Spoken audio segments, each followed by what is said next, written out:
Wow, it got so quiet. I was waiting to go live. We are live. I was like, we got another season of Hunters Hangout, and it's season 2, episode 14. In case you didn't know, and shut up, Brad. I feel like this is an episode of I Spy.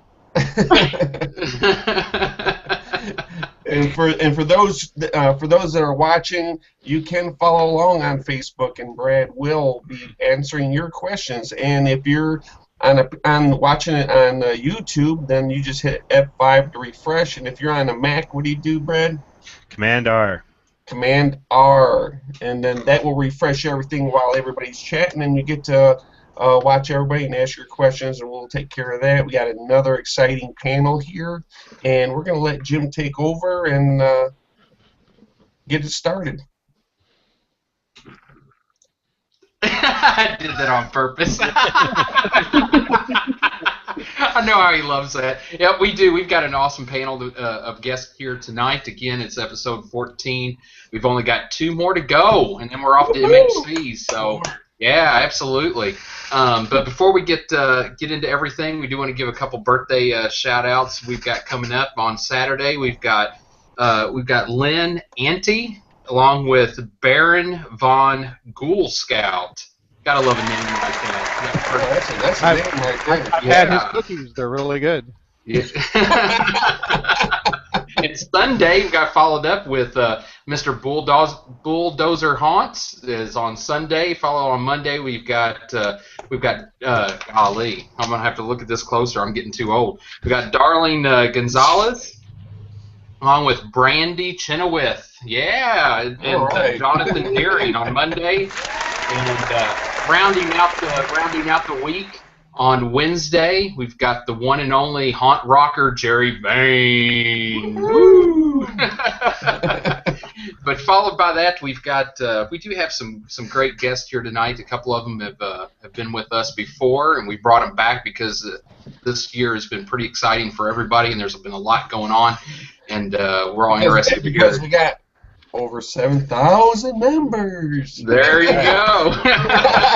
so we're thinking maybe they missed our episode of these famous people. So oh yeah, absolutely. Yeah. You know what? And there's a lot of truth to that because there's still a lot of questions that pop up, and the first thing you think, we're like, well, damn. Where have they been? Alan's already done that. Here you go. Here's his YouTube. Or no, Bart and Michael just covered that. Here's his YouTube. Or where do you get a weapon? Well, duh, Al's right here. What are you talking about? Where to get a weapon? So yeah. Well, regarding that, we may get some repeat questions for people who haven't seen it before. So I'm sure our guests will be happy to answer them. And also, since we passed 7,000 members, we've made a decision that the first hour of the show will be available for everyone to see, and the second will be available for digital download for $19.99 tomorrow at Amazon.com. That's what happens when you reach 7,000, baby. Yeah, I'm still waiting for my DVD of season 1. Oh, did we not tell you your visa was denied? I'm sorry. That's right. Oh, I got to go back to Switzerland? What? Yes, that's exactly right. Yep. You can't go through Budapest at this point. So, that's right. No Budapest this week. Oh, absolutely. Before we get into this too much, I guess we need to introduce who our guests are, since we do have quite a few new people watching that may not be too familiar with them. We will start with. We've got Mr. Alan Hops with Stilt Beast Studios / Dark Hour Haunted House. Say hello, everybody. Mad Dog. And if you haven't noticed, he is the most likely to remain sober tonight. So. I'm in my actual office, so yeah, I can't go too crazy here. Oh, come on now. Yeah, you can. You're Alan. We don't need you don't need liquid to go crazy, so we're okay. Hey, you sleep and breathe haunt, man. Just stay there. That's it. Yes, that's all we need. Yep. Also joining us, we've got Bart with A Haunter's Life. Hey, say hello, Bart.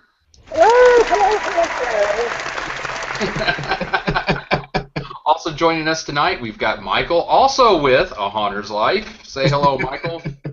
Hey, the other guy, difficult guy. The difficult one. And also joining us tonight, we've got Al and Uncle Randy, as he's known, from the Slaughterhouse Studios. Say hello, guys. And helping us out and trying to keep us all in line, which she's got a job ahead of her. We've got Pandora from Futile. Exercise of futility. There you go. Thank you, Pandora, for joining us and helping us out. And then, of course, along with Pandora help hosting, we've got Brad Goodspeed and Pablo Lopez and myself, Jay Wall.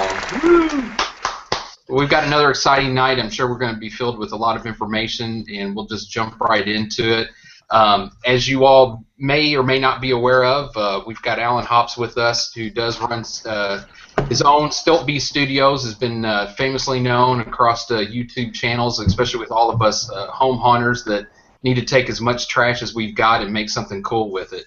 So, and he is also the director at a pro haunt called Dark Hour Haunted House. So, Alan, why don't you tell us a little bit about yourself, just for the new guys that may not be familiar with you and what you may be having going on. I don't know who that might be. Yeah, I know. Absolutely. I've been haunting since I was 10 years old. I actually figured out today, just came up earlier today, I sold my first stilt costume 20 years ago this year. There he is, 20 years ago. Congratulations. 20 years ago. Oh my goodness. Wow. Would that be about the same time that picture showed? Okay, so that picture right there, you will note I have a bit of a mullet. All right. I kept a mullet on purpose because when I was in my Wolfman mask, if I had long hair, it would get down in front of my eyes. So I had a practical mullet in order to have long hair hanging out of the mask, but then it not get in my eyes inside the mask. Nice. So, wow, you are the first person I have ever known to justify having a mullet. To actually use a practical mullet. It was haunted house business up front. Haunted house party in the back. That's what it was. But no, I've been haunting for a long time. It's really all I do. It's all I've ever wanted to do. It's my passion, you know, and helping other people and sharing, creating. Nothing is cooler in the world than having monsters in your head and then making them and then seeing them walk around somewhere. That's one of the coolest things ever. So, I mean, that's what I like to do, and I like to help other people get the monsters out of their head and have them be walking around. That's a little more recent. Oh yeah, there you go. Yeah. That's me as a caveman a couple of years back, or 5 years ago, 3 years ago, and no makeup in that picture, just for the record. I was just making my caveman face.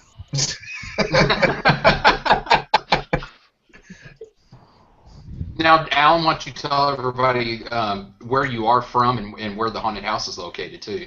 Okay, well, yeah, right now I am in Plano, Texas, and I'm in my office here at Dark Hour right now, and that's where the haunted house is. We're just like 30 minutes north of Dallas, Texas.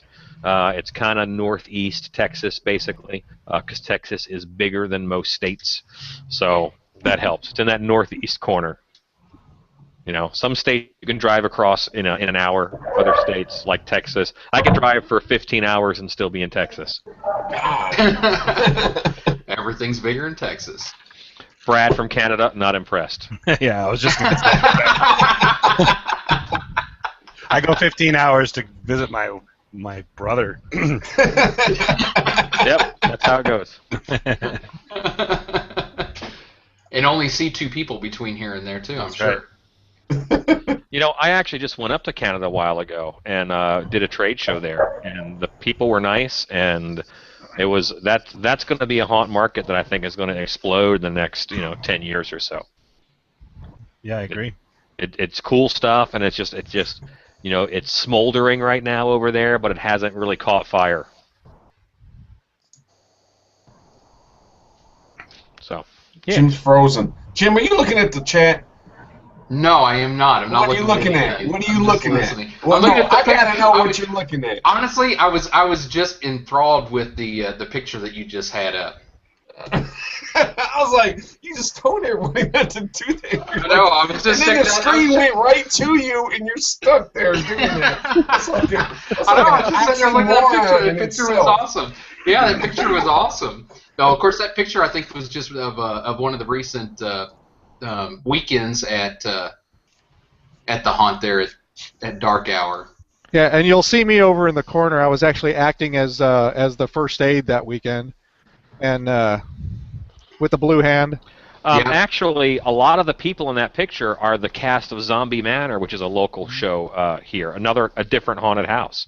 Okay. We had a zombie themed show at dark hour, and in order to fill up my ranks of zombies, I had the cast of Zombie Manor come over. I gave them our whole graveyard, so they kind of filled it up for me, and they just did an awesome job. I've done actor training at their haunt for I think 4 or 5 years in a row now, and so I already knew that they acted like the kind of zombie that I wanted them to act like. So it was really easy to take their cast, bring them over here.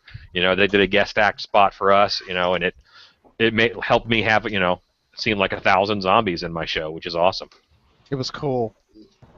Well, and that's also testament to how well you guys have worked together. We've been able to sit there and correspond and work back and forth and bring cast from one place to the other and just kind of build off of it. So, I mean, great community for sure.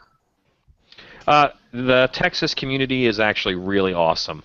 Every now and then we have workshops where a bunch of haunts get together, and and we'll have classes all day. We would go and work at each other's haunted houses, every now and then. It's just we're friends, so we help each other out.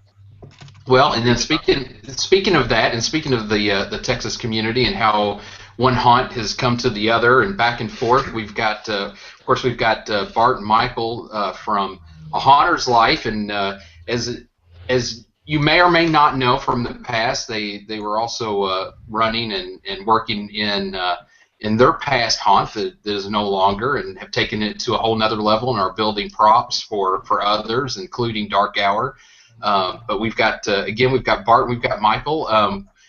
Bart, you want to talk about a little bit about that, on where you did come from, where the past was, and where you are today? Sure.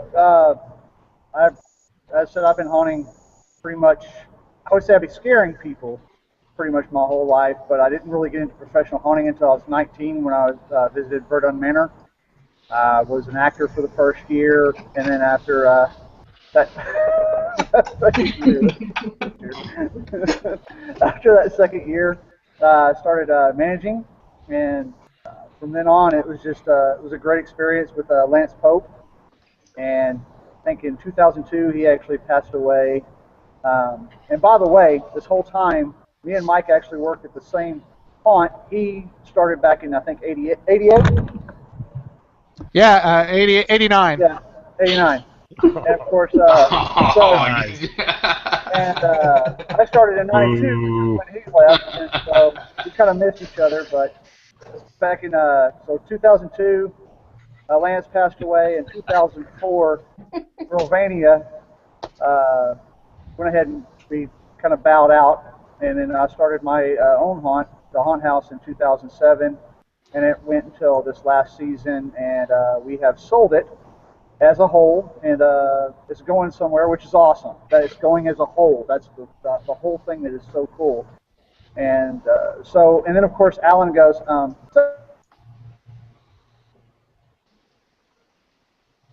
oh, did we lose you?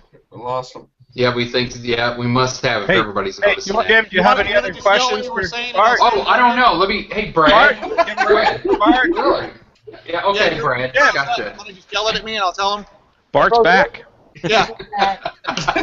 No, you're back. Diablo. Yeah. He's back. So Bart, were you saying that you guys are haunted house techs? Is that what you guys were saying? No. Tech work, like technical internet stuff at haunts? We're haunt IT. IT. Hold on, Brad. I'm gonna come talk to you. All right, cool. I'll see you. Okay. Hey guys. Hey, Diablo, keep it down back there, okay? We got a show to run. Wow, they're being Yeah, dude. You know what though, Bart? Since you brought it up, of course, the haunt house has been sold and it's moving in its entirety, which is awesome. But correct me if I'm wrong, but just this week, the exact same thing happened to another Texas haunt, not too far from you guys. Yes, I did hear that Hangman's was sold, but I have no clue where it's going. Yeah. It's actually good. Hangman's is going to stay in Fort Worth. Yep. An actor at Hangman's actually ended up buying Hangman's, so it's even going to stay in the same family. It's going to stay in the same city. It's changing location. Right? And I Wow. think they're gonna keep most of the staff. It's going to be actually pretty awesome that they're able to stay, a cohesive unit. Yeah. That's pretty cool. Well, good for them, because I think that was like down to the wire right before the auction, before that even took place. So good for them. A week before the auction. Wow. Holy cow. Yeah, good for them. Well, good for both haunts, to be able to stay as a cohesive unit like that. Now, of course, the haunt house isn't going to be quite as a unit like that, but at least in a whole, it's going to go from one place to the next. So. Right. Hey, you know what? Hey, Jim, while we're talking about it, let's see what Pandora has to say. About? Well, I heard my name. I caught Pandora smoking down there in the corner. I was wondering if I that know. violates FCC regulation. I figured, broadcasting. hey, let her do some hosting over there. Put her right on the spot. We got through Alan and we talked to Bart. We haven't really talked with Michael yet.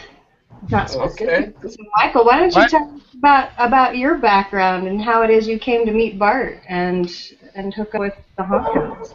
Well, I was at a bar one night, and I kind of like all these guys. I got a picture of that too. Oh yeah, I think we might. Just like Right. Oh, here's Mr. Difficult. Here we go. What? Yeah, kind of like these guys here. I started doing this stuff when I was a kid. I had my own haunt in my house when I was 7. Did the March of Dimes stuff all through high school. And like Bart, I had met Lance Pope back in 89, or actually 88, right before he opened up Verdun out in Forney. And I worked with him to get it open, worked as assistant director of the haunt, was there a couple of years, lived out there, and then left for various reasons. A couple of years later, yeah, I see you back there. A couple of years later, and I actually have to thank Alan's wife, Shannon, for this, because she was my friend back then. When Scarborough Fair was going to start up Screams, she had suggested that they call me, since I'd had some haunt experience, to help them get Screams up and running and off the ground. So I went out and worked with them for 3 years, getting that whole Scream part going, which was a lot of fun. Went back to work with Lance, which is where I met Bart, to work on Verdun, which had now become Thrillvania, and again, I'm gonna interject. As incestuous as the Texas haunted house scene is, I ended up being the director of Screams like 10 years later. Yeah, well, that just goes to show how old I am too. So, did you have a mullet at that time too, for any particular haunt reasons? No, actually, I've been fortunate enough never to have a mullet, but I'm thinking of growing one. Good for you. Then you have never lived.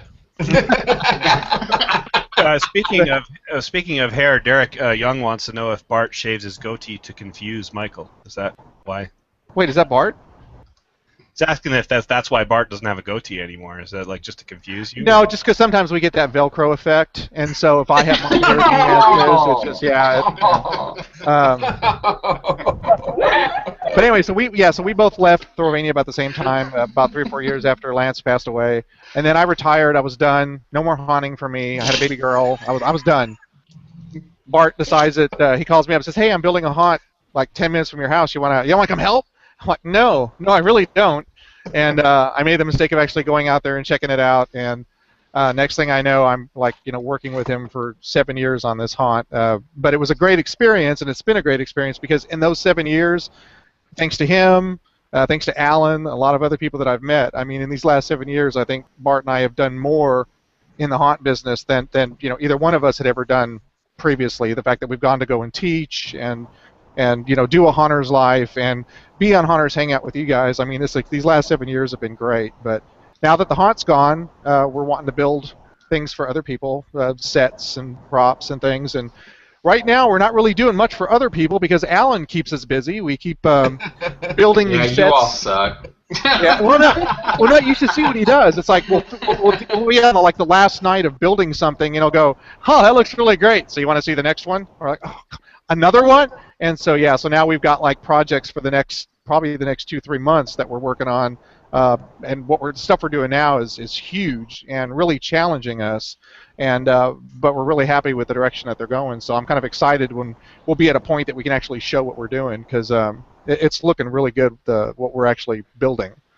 So at what point in time will vacation packages be offered to Dark Hour? And it's nothing more than a sweatshop, so that we all can come down like, hey, we've got a vacation package set up for Dark Hour. Come on down. We'll set you up. We've got room and board. The only bad thing is you're going to work 16, 18 hours a day to make sure we get this done for the next weekend. That's a great vacation idea. I don't think my wife would agree, but I would. No, me too. I was going to say the funny thing is we would all be signing up to come on down and do it. I'm there. We actually at Dark Hour, we're going to actually start an intern program, because we do so much, and our shop is so active, and there's so many different skills that someone could learn. We are going to do a couple interns coming up. We're actually looking into the legality of it and what needs to be done to make sure we do it legal. Oh, nice. Well, and plus you could probably take advantage of over the 18 local... is one thing, right? For the legal. Yes. Well, obviously you can't do that's how anything. interns work in Right. Yeah. In Canada, right? Well, and the same thing too is you can take advantage of some of the local colleges too, especially the theatrical groups that need college credits. So you probably got a good thing going there. But before we get, in all honesty, I don't have any interest in that. And the only reason why I say that is that I know what I was like as a kid. I knew I wanted to do haunted houses when I grew up, and that's who I want to find. I don't want some kid who needs his hours from the college. Screw that guy. You know, let him go. Yeah, that's a good point. Let him go work on a streetcar named Desire building something. You know, I want haunt people. I want people who want to do haunted house stuff for the rest of their life. It's their passion. It's their calling. Well, then you know what? There you go. That's what instead of focusing on that, since you all can build anything, you all need to take a corner and you need to build a bunkhouse with a shower. And once again, you need to offer Dark Hour vacation packages, because all of us that live and breathe it will wind up at your place for a week doing nothing but working on props. So you know why else you're going to want to do that? I am not taking a shower. Every haunt I've ever worked at, I have never worked at a haunt that has air conditioning, heating, bathrooms that are cleaner than probably most hotel bathrooms that I've seen. It's a weird place. Nice. It's the vortex of haunts. Well, before we get too in depth with Dark Hour, we do have another guest that's been patient. Really? Yeah, absolutely. Oh, so you're going to give him a moment now? Okay, absolutely. Oh, go ahead. Go ahead. Pretty hard because I thought when I went to Pandora that she would like go over there and like realize that you know, all in your awe with everybody that she's not quite as seasoned yet, so we got to give her a little bit. Right. Well, I'm still trying to season your ass, man. You'd think I'd be learned in the art of interruption by now. I know. You can't gently tug the puppet strings. You got to yank them. I know. And you think when I've been with Jim so long, he would get it, but he don't get it. Apologize enough for the interruption as I've been trying to get to you for the last 5 minutes that Diablo has stolen from you at this point in time. So, ladies and gentlemen, I would actually like to introduce to you Al Driver and Uncle Randy from Haunted House Studios, because nobody else will. Thank you, Michael. There you go. Michael, it means a lot. Absolutely. Well, you know what, Al? We can't thank you enough for joining us, especially having your dad here, or otherwise known as Uncle Randy, because especially we've talked about a lot of history and where they've come from and what they've done, but I think your dad's probably got them all trumped at this point, and there's nothing better than seeing a second generation being brought right into it. Yeah, so, we talked to him. He's for hours, man. He told us all kinds of stuff about you, Al. He's a good man. It all started, what, 1981 for you? Yeah. 81. So, I'll do the math. What's that? 30? About 35 years. 35 years. And I came in probably 2 or 3 years afterwards. 2 or 3 years. He was in kindergarten or first grade when we started, and in a boiler room at school, trying to make a few bucks for the PTA. And then we graduated from there into the firehouse. We got a promotion for about 5 years. Then we were blessed to be able to work the Shriners for the Children's Hospital, and that was great, 7 or 8 years. And then we worked a couple other places, and then we've been over here 7 now. I think it's our 8th year owning our own home, owning a slaughterhouse. So. Yeah, we've you know, when I started, guys, you talk about when you started this, that, and the other, and I know some of you guys are great at building stuff out of nothing. But, you know, first when I put a kid under a table with a can of rocks and just said, just when they walk by and we'll cut out the lights, you shake it. And that was where we started at, with a can of rocks, believe it or not. I heard it was a little hard to get Al started in the hunt business. You know, he had, like, other ventures and stuff, and we weren't sure what was going on, but I mean, you got him go. I mean, honestly, I know you're breaking me down, but it's.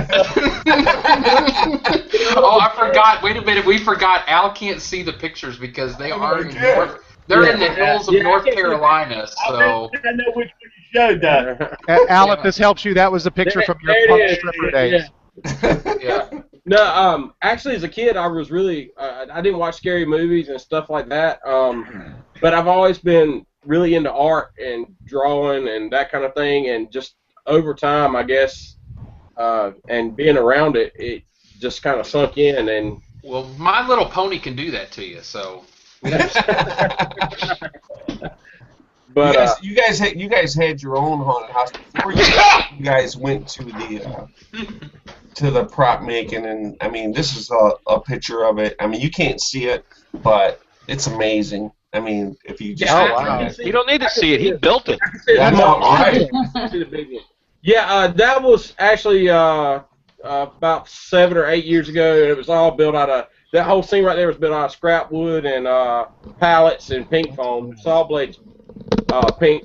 We always work at saw blading. It's kind of our signature, our logo, and everything. And you know, even in the props we're making now, I love to stick it in when I can. But yeah, I mean, in the last 5 or 6 years, 7 years, it's really come a long way as far as having a budget to work with and doing. I mean, you know, I'll be the first to admit I stalked Alan on Facebook and YouTube and all that since.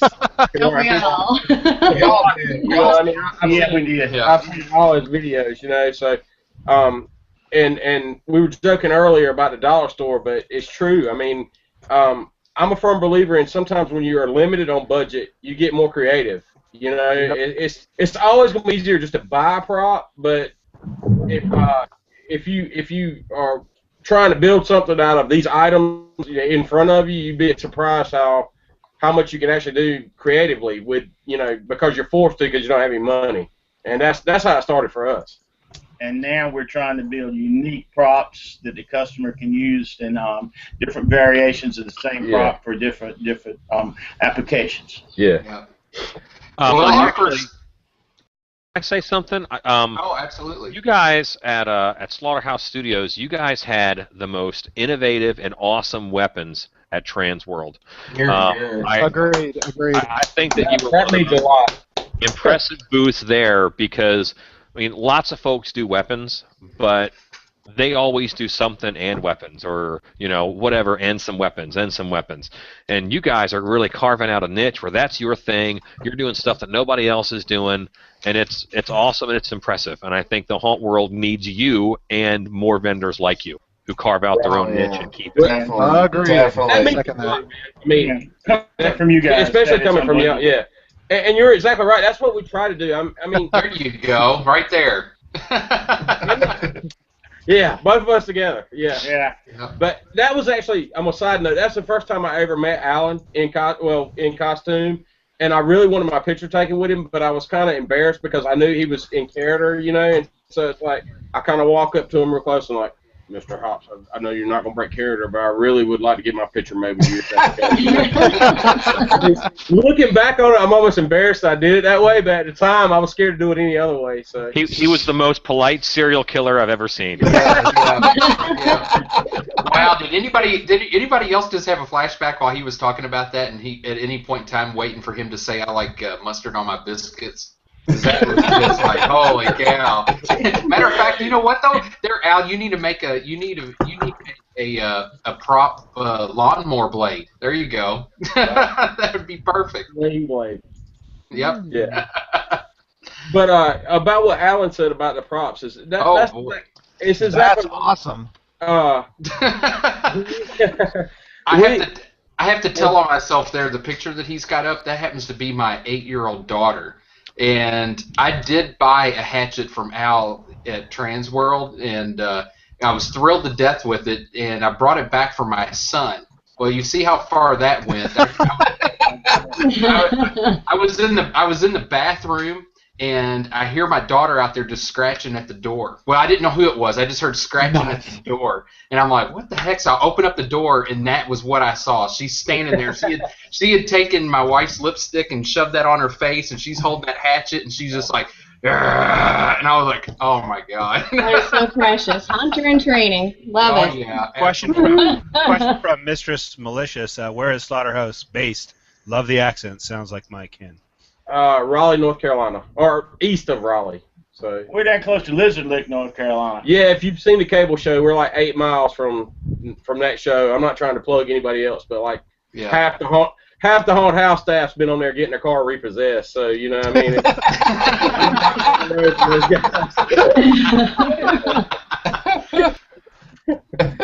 That's awesome. Well, we did have an opportunity to meet Al for the first time as well. That picture that's up right now, is that your prop, Al?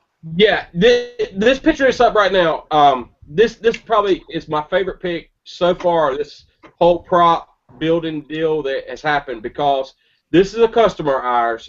His character name I think is Dr. Saul. He's out of, I want to say, Texas. Yeah. Nightmare Weekend. Yeah. In this picture, he's holding our weapon. He's got an Alan Hops mask on and a Gorgalore, which Kevin's Halo piece. So it's like the two artists that I probably idolize more than anybody else getting into this thing, and my weapon in his hand in one photo. And so that meant a lot to me when I got nice. I sense the beginning of a beautiful friendship. I know, right? That's awesome. Yeah. You know, Alan, instead of an internship, maybe you should go for a stalkership. Yeah, could be better. Yeah, I guarantee. Yeah. Back on the prop quick, like Alan said, what we're doing is, and I'm not disrespecting anybody else's items, but you see a lot of people mold their stuff, and it's like smooth and neat and clean and everything, and we've never had that style. At our haunt, we've always been like dingy and nasty and grungy, and I call it 70s style horror. You know what I mean? It's all, you know, kind of B grade, and that's what we did with the props. You know what I mean? We didn't want to make them neat and clean. We wanted to make them nasty and beat up and grungy looking, and not just gory. I mean, yeah, we gore them up and put the hair in the. Yeah, I see that picture. That's nice.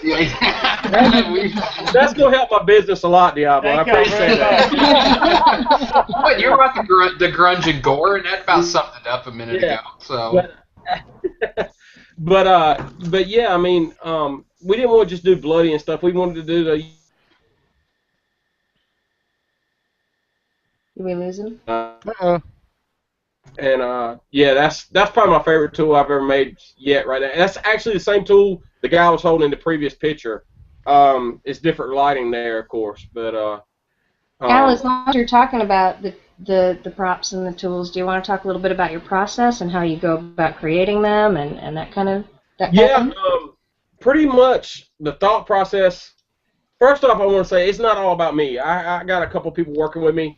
I got a business partner that is an engineer, and he's great at taking my ideas and making them a reality. As far as I can kind of sketch, like I said, I got an art background. I can kind of sketch it out and and even in some cases make something out of pink foam or whatever to a point where he can get the gist of what I'm envisioning, and then he turns it to a reality where we can duplicate it and I don't want to say mass produce it, but produce it to the public where it's not going to fall apart on them, you know.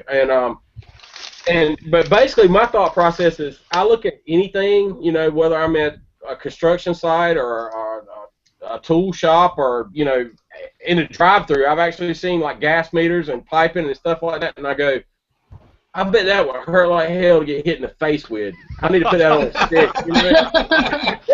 and that's how we put up with the brick on the stick. I'm not the first guy to you know, I didn't invent the cinder block, and there's actually been weapons with cinder blocks and stuff in the past, but we figured out the way to put it into the whole industry and make it kind of streamlined, I guess you would say, where it's usable, it's durable. You know, Alan, I think he saw me at Transfer. I was actually standing on the blocks. You know, we use polyfoam, but it's our own special blend. It's kind of considered a hybrid. It's a rigid, but it's not brittle, and it's got some flex to it, and it's flexible, but it's not jello-y. It's the best of both worlds. So you create this foam yourself, then? Well, yes, we don't create all aspects of it, but you know, it's kind of like good fried chicken. You know, you might take a little from this person, a little from that person's recipe, and come up with your own. You know, right. So yeah, but yeah, it's you know, we're doing our own thing to other foams and stuff that are available out there to get the foam consistency we need to make the products out of. I'll just say it like that. Right. Nice. Nobody will go and buy our foam straight out of off the shelf with like an A/B mix or nothing like that. I mean, it's a lot more factors than just, you know, mixing two foams together and stirring them up. I'll just say it like that. It's a lot more failures than there are successes. Yeah, we wasted a whole lot of foam trying to figure out what we come up with. Is it at all similar or different from, for instance, say the cosplay foam, the L200, that kind of thing? It's still, I mean, it's still pretty much A/B foam. I'll say it like that. But you know, it's not just a catalog. You know, we're having to well, to give you an example, like you know, before Transworld, we were pouring foam in 40-degree weather, which anybody that does any kind of foam work will tell you you don't do that. You know, and we figured it out. You know, now when we come back from Transworld, and like now I think it was like 85, 90 degrees here today. We've had to adjust our formula a lot because humidity and stuff like that plays a factor, and we're doing some other things as far as refrigeration and stuff like that to keep some of the factors from day to day consistent so that we know what we're doing. But yeah, it's not as simple as just, you know, you're not gonna call XYZ foam company and order their, you know, part 1, part 2, part 8, part B and get our foam. It's not gonna happen like that. I'm sorry to interrupt, but I just wanted to admonish Alan for not telling me I should have dropped acid before the lighting. Wait a minute, though. Shouldn't Bart and Michael have you know what? done I was noticing that, like, out of the corner. I'm watching Alan, and out of the corner of my eye, I'm seeing this, like, 60s flashback. I was seeing it, dude. The 60s. 1970s experimental Mexican film. So Dark Hour is kind of high tech. Dark Hour is a little bit high tech, and just a little. In some places we have light switches that I can't even work, like out of Star Trek. They got like 9 buttons on them. And in my office, it's a timer. So if I sit still for too much or hide behind my monitor like I am now, the lights go out. And you probably saw an infrared light moving around, and so when the lights go out, you'll see that on the camera, but you won't see it with your eyes. Oh, so that's so you weren't doing that. That was actually searching. Okay. You know what? I actually got a question for all of you guys, and that would be, let's say, before you guys went pro, before all this happened, and you guys all had like the passion of haunting, and you was like jumped right into it nonstop. How did you stay married? Oh, that's what I want to know. This isn't. Well, yeah, he's trying to get free Haunters therapy right now. Okay.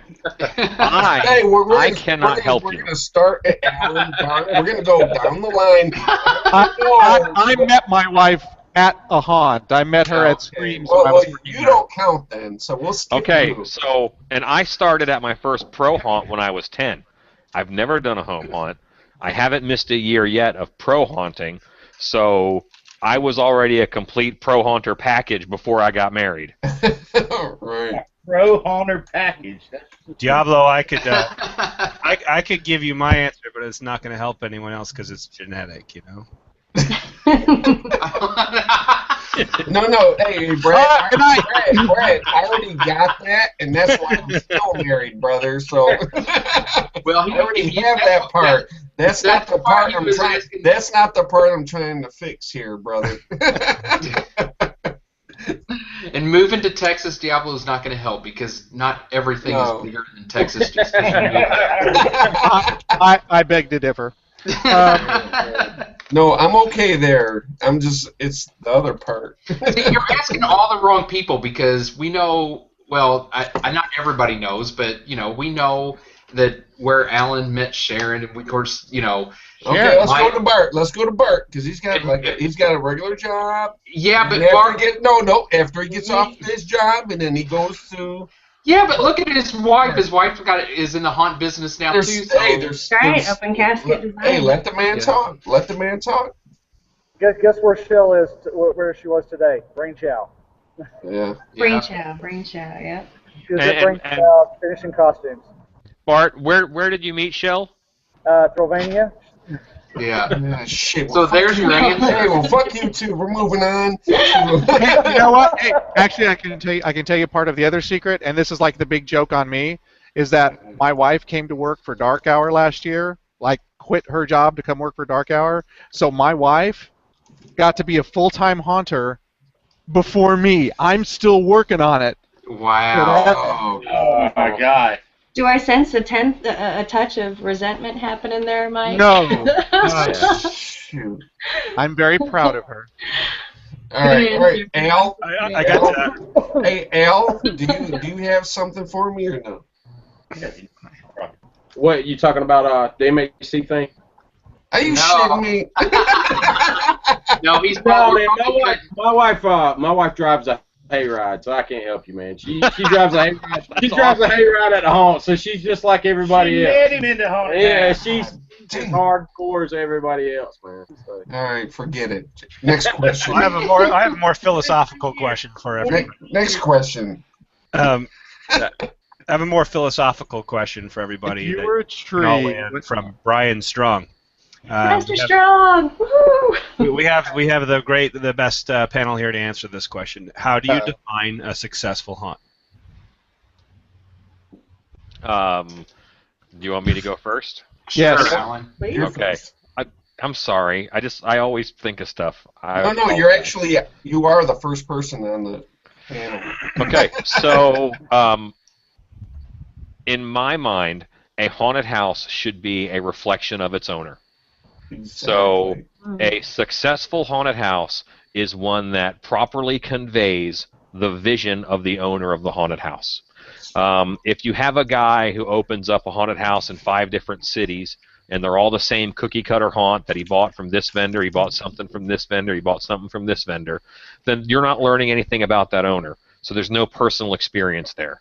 I've been through haunted houses that cost just about $1 million or more, and doesn't matter because there's no soul in it. A successful haunted house has a soul, and that soul is derived from the reflection of the owner. One of the things that I'm proudest of is at Dark Hour we do 8 different shows every year. Our latest one coming up is Summer Spirits. And Lucy, the owner, it's my job to get what's in her head and put it inside of the show. As director, that's what I have to do. Now, she lets me do a lot of stuff that I want, but The Exorcist is her favorite horror movie. So this show coming up, it's June 13th and 14th, Friday the 13th. Awesome. It's It's all Exorcist themed. We're doing an all-female cast. I've never seen any haunt do that anywhere. Oh, that's gonna be awesome. How unique, does that get to be? Right. With an Exorcist kind of themed haunt. It's just tons of fun, and it's really gonna show how messed up our owner is. And I have to say that was the most eloquent answer I could possibly think of to that question. And I can say for sure that Dark Rose Manor and August and I absolutely agree with you wholeheartedly. So thank you for that. A follow-up question. Tater and Grandma Gear, can he get in as an actor in your haunt? Or? The only males that we're allowing for this show are for stunts and to operate puppets. That's it. Right. Wow. Yeah, we tried to recommend. Bart and I mentioned that. We're more than willing to go ahead and be possessed women, but he said no. And then I did recommend.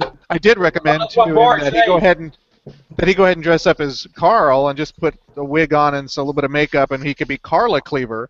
And I saw that twinkle for a second, but he's like, no, this is an all-female cast. I'm like, okay.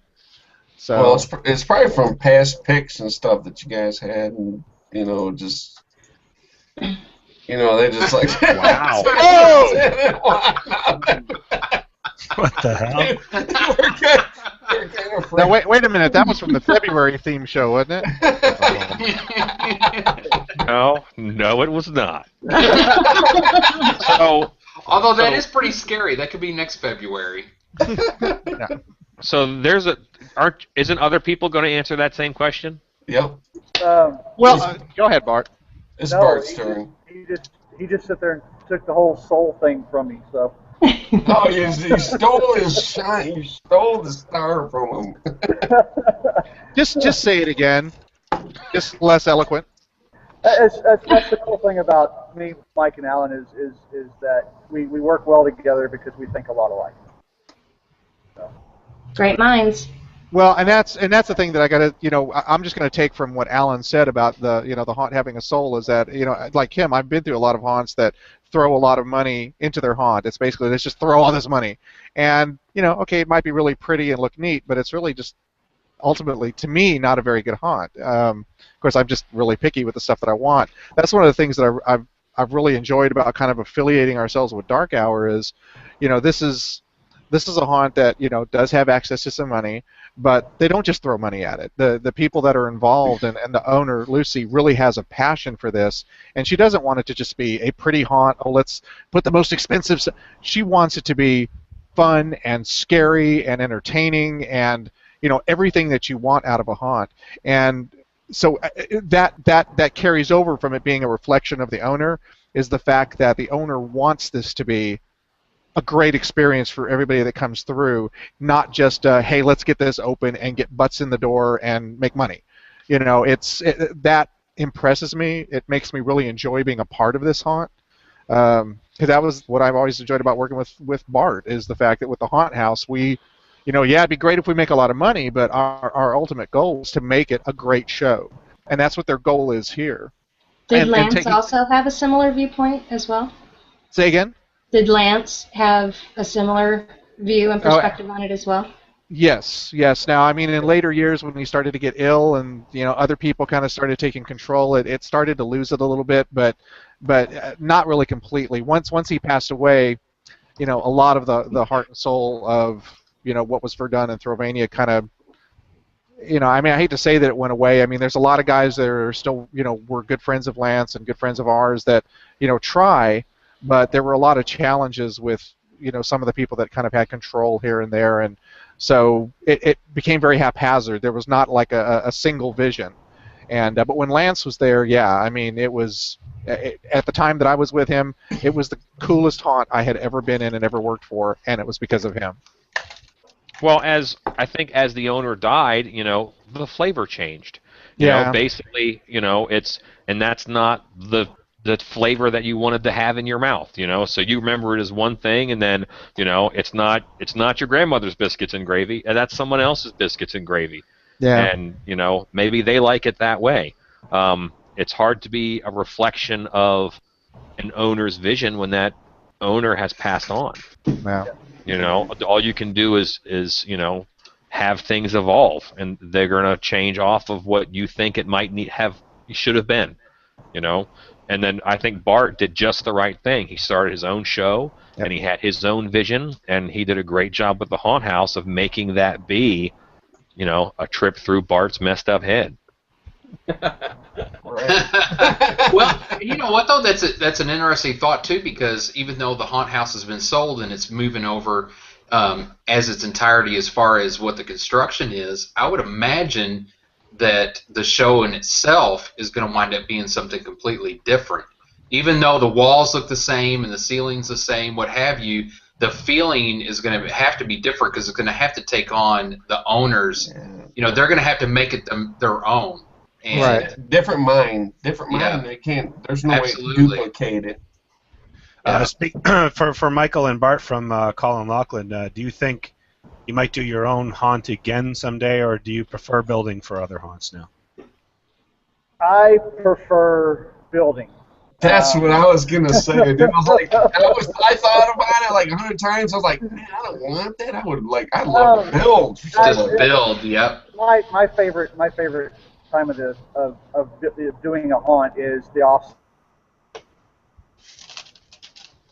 He was saying the off season. The off season, yeah, and then he kind of froze up. He's building and planning.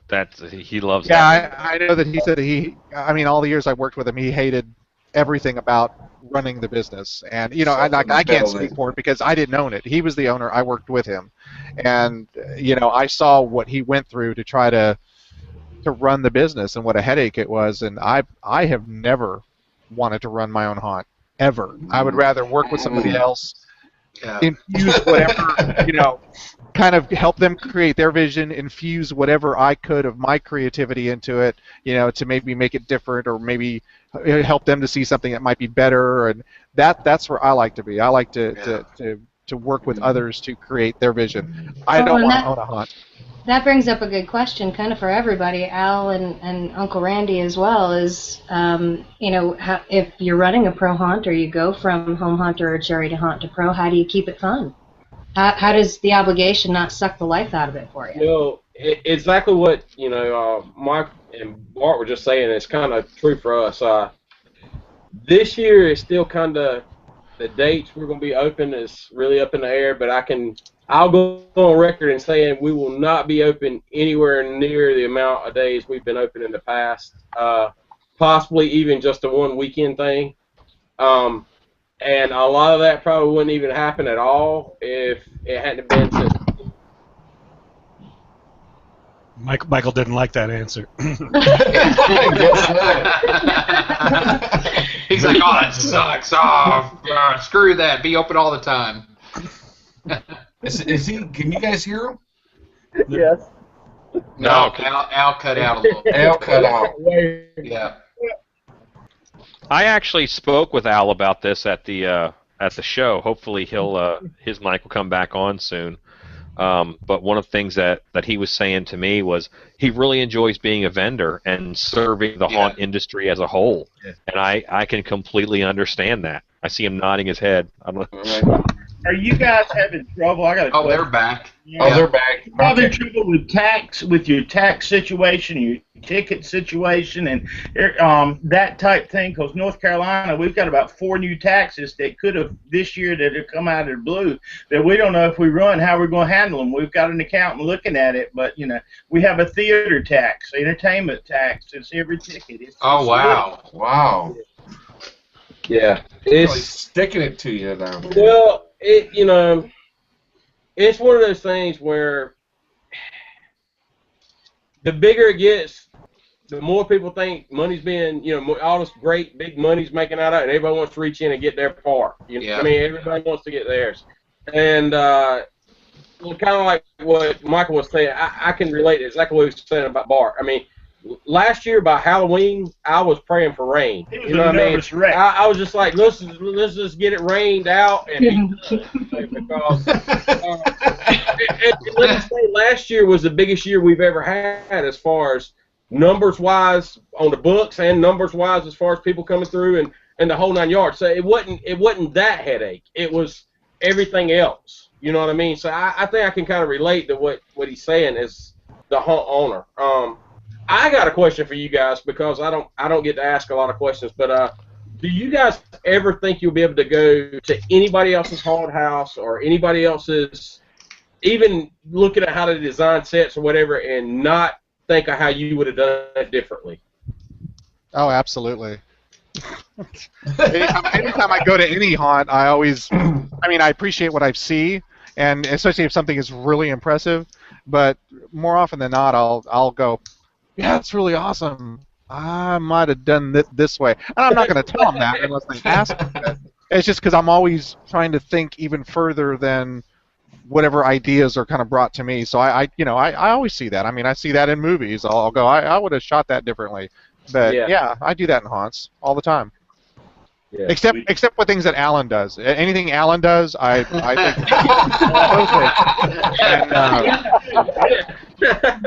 Or anything that you've been hired to do. You're taking it to a whole nother level, ain't you?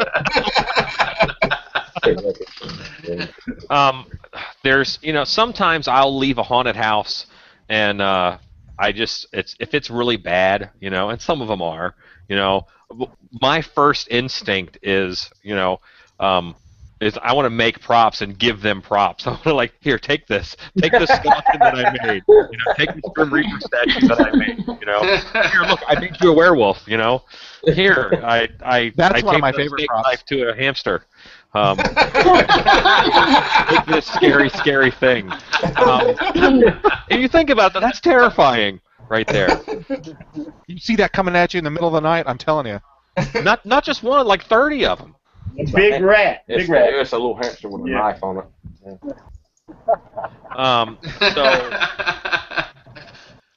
But yeah, that's one of the things I want to do is I want to help their show get better. Not that it's bad, and sometimes there's always it's manpower, time, and money and knowledge. And if people are lacking in knowledge, I want to help them in any way that I can. That's why I did my YouTube channel. So I answer your question by saying, in a small way, everybody who's got a YouTube channel is making other haunts better. They are giving ideas, and there's stuff in other people's haunt that maybe in a small way I inspired. That's pretty cool. That's a lot of good haunt karma, coming back. Absolutely. You inspire a lot of people. Absolutely.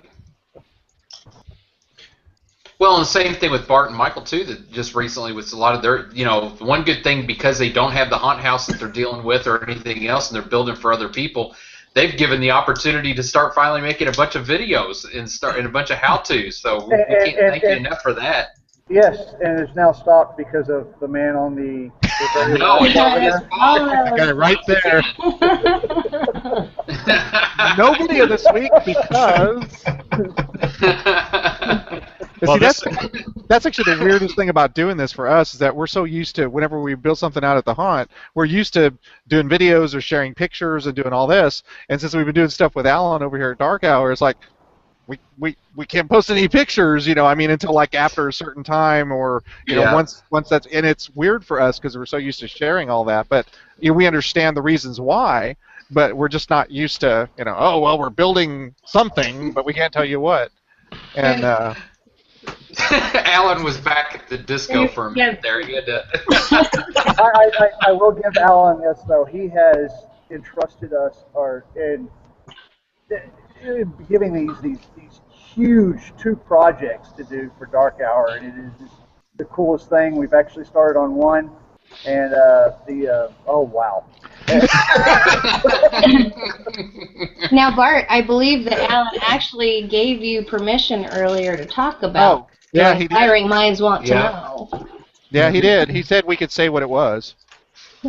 Is that still okay, Alan? It's okay. Yeah, you can say what you're working on. Diablo, I wanted to first tell you this. I challenge you, these next 2 projects that I'm doing for you to, recreate them. Recreate your house. Oh, you're gonna do that right there on the Hangout? So we're building a 16-foot by 16-foot clock right now that a monster's busting through, and we're building basically a huge clock room that's going to look like a clock tower. It's going to have gears running everywhere. I said the monster's busting through the clock and coming in, and you'll have the mechanisms that's going to it. It'll be, I mean, everything's going to be moving in the room, and the room's going to be about 20 feet high. Wow. Yeah, and if you just try to think of if anybody's ever seen the movie Hugo, the inside of the clock tower, you know, the lights coming through the clock, and you can see the numbers are kind of in reverse and everything. So that's super weird because that's what I'm doing in my garage this year. That's so weird. Dark Hour has like a clock theme. It has a it's dark hour. There's an hour involved there. If you look at the little logo by my name, that logo, it's kind of inside of a clock, and you could kind of see the clock numbers and stuff, and that so that's kind of important to what we are, and it's part of our identity. So any chance I can to beef that up, and to reinforce it in the guest's mind, tell our story, and they're helping us make a set that'll tell Dark Hour's story. And I'll have to share a really quick story about building this thing that Bart's going to kill me, but so we build this 16-foot by 16-foot clock face, and we build it in sections, kind of like sections of a pie, each section for each number, and that's how we built it going up the 16 feet. And so we're getting it all into place, and we're worried that the number 12 is not going to quite fit, and it's like, okay, it's all going to work, and it all goes together, it fits perfectly. And Ed Gannon, who some of you know who Ed is, who works out here as well, comes in and like looks at me and says like, shh, don't say it. And so he looks at Bart and he goes, so how many numbers you got up there? Is that 12 or 13? And Bart's like, well, it's 12. And Ed's like, oh, well, because with the Dark Hour branding, it's kind of like, we go to hour 13. And Bart kind of looks at him and looks up and he's like, no, oh God! And then Ed starts laughing and I'm kidding. I'm sitting there trying not to laugh. It was really funny. You had to be there. I have a question for Alan from Mistress Malicious. Who do you look to for tutorials? These guys on this panel I've learned a lot from. The way I distress or have in the past on walls and panels and stuff is almost identical to what Bart does. I did learn from Bart one crucial step that I think that he does that I didn't do originally, but I do now. And that's to edge everything with like a black, a flat black in all the corners and around door frames and stuff before you go in and distress. But other than that, YouTube's full of them, man. I mean, and I'm not just blowing smoke about Alan. I probably watch Alan more than anybody else on YouTube. But we used to. Yeah. I was like, when'd you come on the scene? Because we used to see Alan like every Wednesday. I don't know. Actually, I saw some of Alan's tutorials show up on that channel that shows all the old 80s sitcoms. I'm on Nick at Night now. Great. Nick at Night with his mullet. but to finish out the question, and we were talking about this before we went live. There's so many new people on the scene, even with home haunts and stuff. They're doing killer props, man. There's thousands of tutorials out there that you can get a lot of inspiration from. Personally, I draw a lot of inspiration from 70s style horror movies as far as sets, scene designs, and stuff like that. But as far as actually how to do it, it's all over the internet. You know what I mean? And I mean, a lot of techniques the same, whether it's, distressing a piece of clothing or distressing a wooden wall. It's pretty much the same technique. Once you get your technique down, you can just kind of apply it to everything. Anyone else have any favorite place to find tutorials to do stuff? Absolutely. I cannot recommend enough the Stan Winston School of Character Design. Amazing. They have now. I spent the money. I spent $300, and it's all the downloads you can do for a year. And I worked for a little while at Joe Blasco Makeup Center, which is a makeup school in Orlando.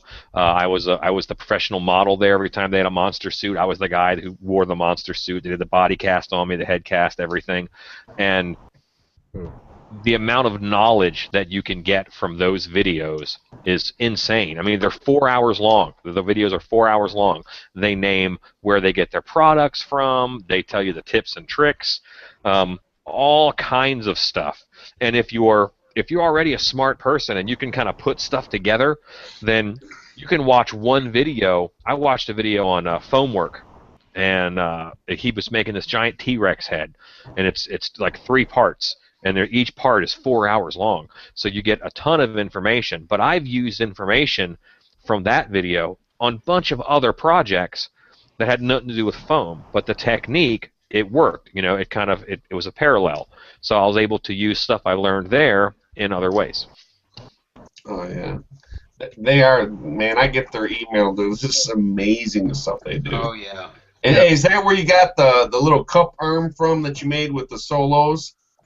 No, that was oddly that was all me.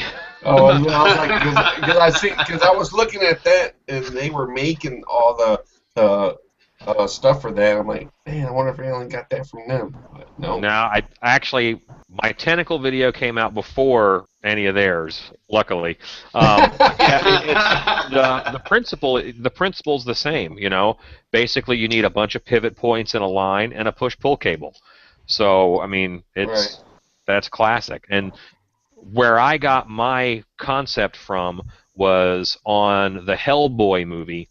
There's a creature with like tentacle hair called Samiel on the first Hellboy, and I saw a making of that, and they didn't really show the mechanism. They kind of like panned by it really fast, but I'm like, well, if that's all it is, then I can make it with, you know, ping pong balls and solo cups, you know. Right. So, well, of course. Of course you can. There's a dollar sign. You got them at the dollar store.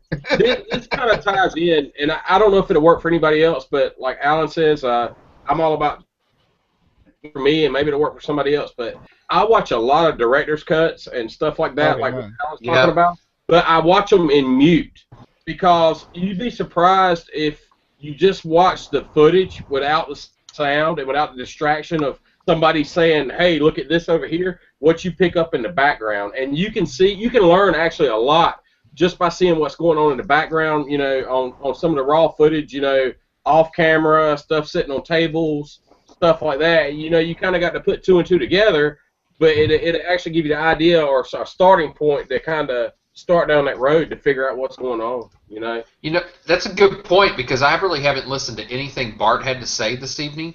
And all I've been doing is looking around him. You're not the only one. I never listened to anything he said. And, you know, and I'm seeing a huge room with a whole lot of flats and a whole lot of things going on there, and it's just got my curiosity up, thinking, man, what is going on there? Ooh, shit. Oh, that's oh, now that is scary. I wasn't sure what was scarier. I don't know if we're too early into it. If we're allowed to talk about what this room. Well, you know what? Hey, let's start from the beginning. I mean, let's start and see what they have been working on from like when they started working with Alan and start from there. What do you mean, the stuff that we started on here at Dark Hour? Mm-hmm. Oh, go ahead, Bart. That? What you just looked at? There you go. Yeah. That's where I was going. The first thing he had us working on was the sewer scene right there. Carving Actually, it out that was the second thing. The first thing was the cathedral, but we didn't build that. We just distressed it. Oh, yeah, we distressed the cathedral that Kenny did. Kenneth Thompson from K Studios. Yeah. K Studios, Right, Yeah. Which was, distressing stuff is quite fun and quite messy. Right, Mike? Wait, what? I wasn't listening. But no, so we distressed that and we got that done. We got that done before Oh, there went Bart again. Hold on. Let it catch up to you, Bart. Yeah, every time you start talking, it cuts out on you. By the way, Okay, so anyway. That's because we're controlling that. Wait, are you back? Am I back? I hear you. All right, hey, Bart, maybe you should come and sit next to Mike. That would probably be better. Go ahead and talk, No. Bart. Oh, there you go. There you go. There he comes. There he goes. Hey, and the best part is too is he shaved his goatee, so we have no Velcro issues to worry about at this point in time. So we can keep this at least rated R. No, just go ahead and talk into this one because otherwise you're going to get all this reverb. He just wants you to get real close. Can you hear him? He's not If he talking. talks? Yes. Yeah. Hello? Can they hear me? I don't know. Can you hear him? I saw an Anderson Cooper interview go just this way the other day. The bad thing is Alan just came back and he's probably like, "What the hell? What's going on in that room?" Okay, so anyway, while he's going back over there, because I think it'll work when he gets there. Yes, we worked on distressing the cathedral, which we did over the course of a few nights, and then Alan, before we finished, said, "Do you want to see what we want to do next?" And we're like, "Okay." And he showed us the sewer scene that they had, and told us that he wanted to build this big sewer entrance. And there's a picture of the sewer right there. Matter of fact. And, that's we went, an amazing job. And that, unlike the project we're working on now, where we're just kind of doing 2 nights a week, and we just have to have like portions of it done between the next couple of shows. This we only had like 6 nights. So it was one of those cases of going and working the day job and then heading right over here to work until like 12 o'clock at night or 1 o'clock in the morning, and doing that over the course of 6 nights because it had to be done and open that following Friday. So we finished it Thursday night. And wow. I have a question for you. Crazy. Just regarding that sewer entrance, just roughly, what would the material cost be on something like that? Alan, you could answer that better than we could. You bought everything. Hey, we were under budget. Oh yeah, we were. We were under budget. Let's pull it back up. No, we had a lot of materials on hand, but you're looking anywhere between $500 to $1,000. Okay. Wow. That's not that bad. That's not bad for the effect that you get out of it and the size. No, absolutely. I mean, I'm at a huge haunt, but I still have those. Make stuff the most ghetto, cheap way you possibly can. It has to look good and it has to hold up. But if I can make something for $30, I'm not going to spend $300 to buy it. So I mean, I still have that mindset. There you go. For $1,000, you can have that if you have the skill. And every now and then, I push Bart and Mike a little bit outside of their comfort zone, in order to get them. I'm like, well, try this technique. Do it this way. Because that's just what I'm used to.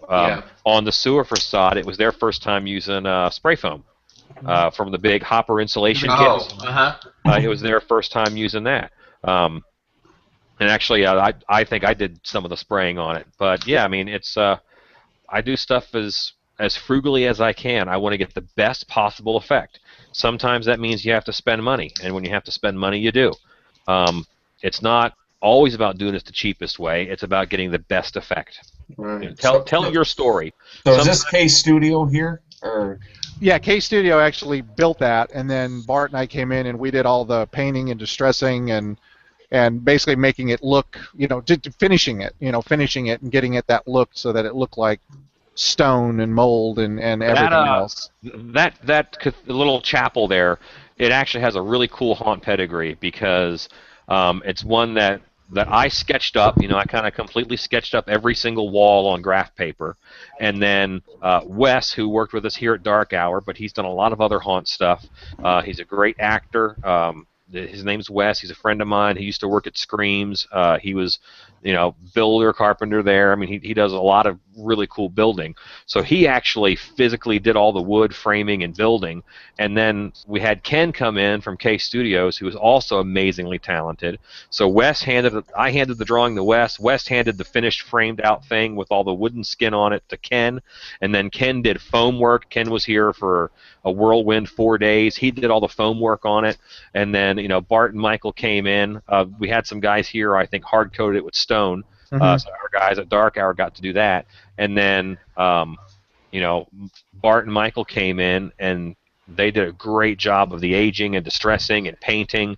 And it's, there's a lot of cool hands have touched that piece. And that's an awesome thing that we So you basically designed the whole thing, and then everybody came in with all these great people and just made like a masterpiece, basically. Yeah, pretty much. I mean, you know, you can see, you know, there's just a little piece of graph paper that had all the drawings on it, and that's what everybody kind of went off of. And then, you know, we'd have sessions with me, Bart, and Mike, and they'd come in, and I'd show them pictures. I'm like, here's all these pictures. Here's a chapel that was bombed in England in World War II. So, you know, using that color, you know. Back in because you're just locked up. I mean, it's. Yeah. Hey, Alan, I do have, you know, one thing that comes to mind is you've got all of these amazing sets that are coming together, and especially the size of them. We know that you guys are doing, you know, different haunt themes throughout the year. Are these sets permanent sets, or are these things coming down and changing, or is the size of the haunt or the space that you have large enough that you can misdirect and change directions so that you avoid these scenes? I'm so glad you asked that, Jim, because I was wanting to ask the temporary versus permanent structure question as well. Well, I'm trying to beat you out on the questions. I'm trying to win this challenge. Hey, you know what? You just jump right in. Don't let Jim take over. You jump right in. Hey, just interrupt him. Permanent versus temp, yeah. So the answer to that is yes. All of those things happen. We have some parts of the show that just don't fit with a lot of themes, so we, you know, we'll direct people around them. We try to cleverly use the space that we have. We're in a, you know, a 45,000 square foot building, but, you know, not all of that is for show. You know, a lot of that's, you know, backstage stuff. But, you know, in this particular show coming up, we're directing them through one of our backstage hallways because there's an effect that I want to do that I need a big hallway for. So, I mean, that's something that we're doing. So it's all of them. Now, we're careful when we do something super specific, like, you know, a giant clock room. You have to be careful with that because you can't adapt that to become anything else. We have a big graveyard section. It's always going to be a graveyard. You know, it's never not going to feel like a graveyard. So you have to work that space into your show. And there's other rooms where they're not, you know, Disney level detail, so you're able to refluff them or reskin them in such a way where it really fits in with that seasonal show that you're doing. And it actually makes for a better show because you don't want every room in your haunt to be a 9 or 10 level of detail. You know, you'll end up with like Sin City, you know, that movie where it's all black and white, but there's so much detail in it. Well, in the middle of the movie, Bruce Willis rips the testicles off another guy with his bare hands, and nobody cares because the movie is so intense all the way through that that part's just like, that's another part of the movie. Your mind and your eyes don't have a chance to rest. You've got to have that down. You got to have that downtime and then build it back up and then move around and No, that's understandable. I've often said in a haunt you need to have like a hallway or two where nothing happens, right? Exactly. Yeah. You know, and you need to have hallways that kind of cleanse the palate, you know, in between courses. Yeah. That's a great way to put it. And for those of you watching as well, Alan talks about that in one of his videos on his channel. I believe it was from an early seminar, Alan, is that correct? Where you talk about basically the design of and ramping up, giving people a break in between. There's a video on your YouTube about that. I bet there is. I've done a lot of videos, and whenever I can, I post the seminars that I do at the trade shows. And I know my anti-feng shui class is on there. I think I have another design class on there. And even I went to Greystone Manor, which is a haunt in Longview, and I filmed some actor training there. And one of the things that I try and do in actor training is I try to educate the actors as to what's happening in the show. Because you don't want an actor performing at a 10 level when you're trying to lull the guests down, you know, and let them calm down. You know, and you can't always, you know, the actor has to gauge that. So that's one of the things that, you know, that I try and instill in actors. So it very well could have been in that Greystone Manor actor talk, because those are about 2 hours long. So it could have been. Couple of quickie questions here. While we have you, Alan, the Haunt Zone wants to know, will you be offering a season pass this year? We are talking about rolling out a season pass in October. Okay. And Chris Ainsworth has a question for Al. Will you be selling your weapons cash and carry at MHC? Yeah, and that's a big thing I want to tell too.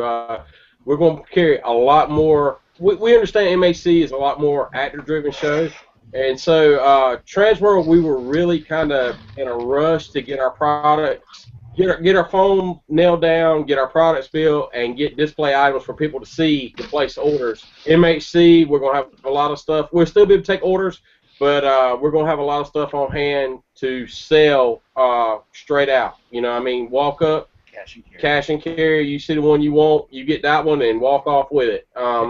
Once we get limited on supply, we might have to hold a couple back as far as, you can pay for them, and we'll tag them, but we're going to have to keep a display till Sunday of some. But, yeah, we're planning on carrying a wide selection.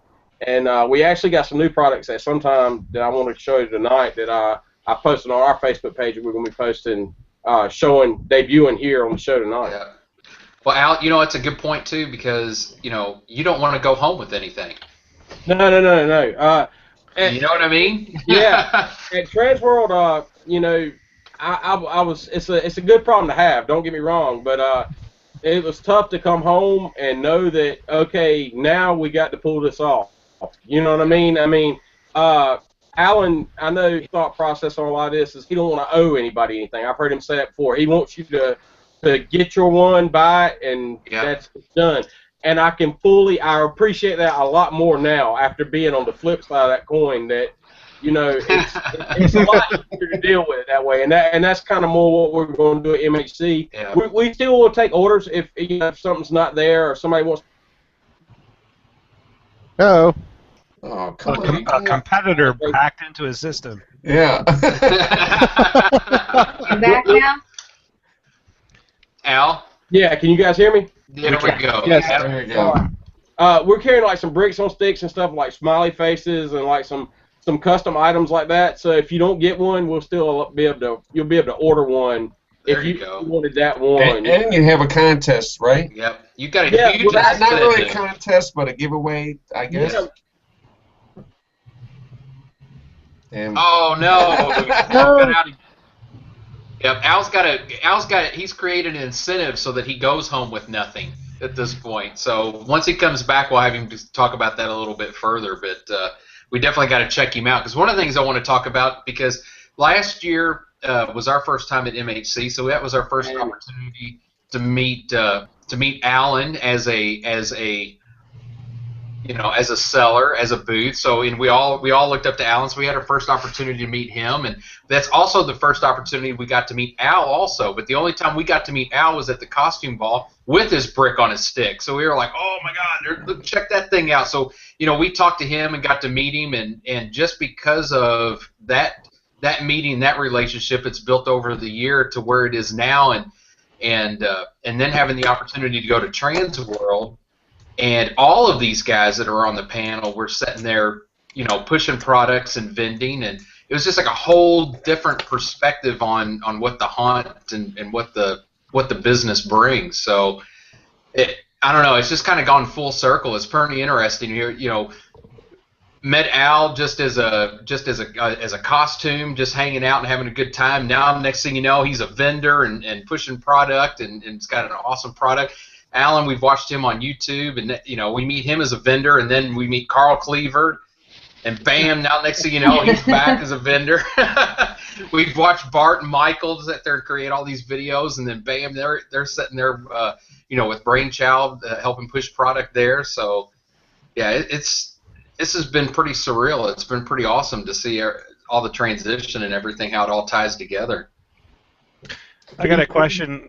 It was actually our first question of the night, was from Brandon Berge. I don't apologize for mispronouncing that. But I prepped Alan for this question before. He wanted to know what the best strategy would be in making this a mask that looked like this. This is the picture that I put up on the Haunters Hangout question page. I don't know if Dablo, you can just force me full screen there, but you are. That's a mask. I imagine you're going to talk about sculpting and latex, but I don't know. How would you accomplish something like that? In all honesty, for that right there, I'm looking at the texture of it, and there's structure and texture is what you have to know for props or costume or whatever. Well, structure, texture, function. If this were going to be a statue, I would build it differently, but it has to be hollow because it's a mask. So texture, and I'm looking at this thing has this black skin that's kind of lumpy and drippy, and looking at it, that skin is spray-on bed liner out of a can. So what I would probably do to make this a mask is I would do a tinfoil sculpt on a wig head. And I would, in tinfoil, I would build up those brow ridges and the cheekbones. You know, I'd sculpt that nose that I want. And then I would put saran wrap over it. I'd hit it with a heat gun so it shrinks down onto that tinfoil nice and tight. And then I would spray like 5 or 6 coats of truck bed liner on it. Peel that off of the plastic, and then you have a plastic, which is actually a vinyl mask. And they make those masks out of vinyl. Where the teeth are, because that's a different texture on that picture, what I would do with the teeth is I would get a skull mask, you know, a cheapo skull mask, and just cut the teeth out of it and glue it behind a hole so you have those 2 layers. So that's what I would do. Hey, wow. Can we get a YouTube Wednesday? We need a YouTube Wednesday, man. and then I get a paper clip and some bubble gum, and I'll make a bomb.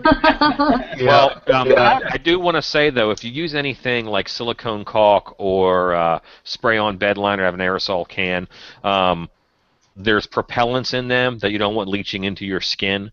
So what you do is you make that and you let it sit for 5 or 6 days. By then, almost all the bad stuff leaches out of it, and you can wear it, you know, without having a big worry.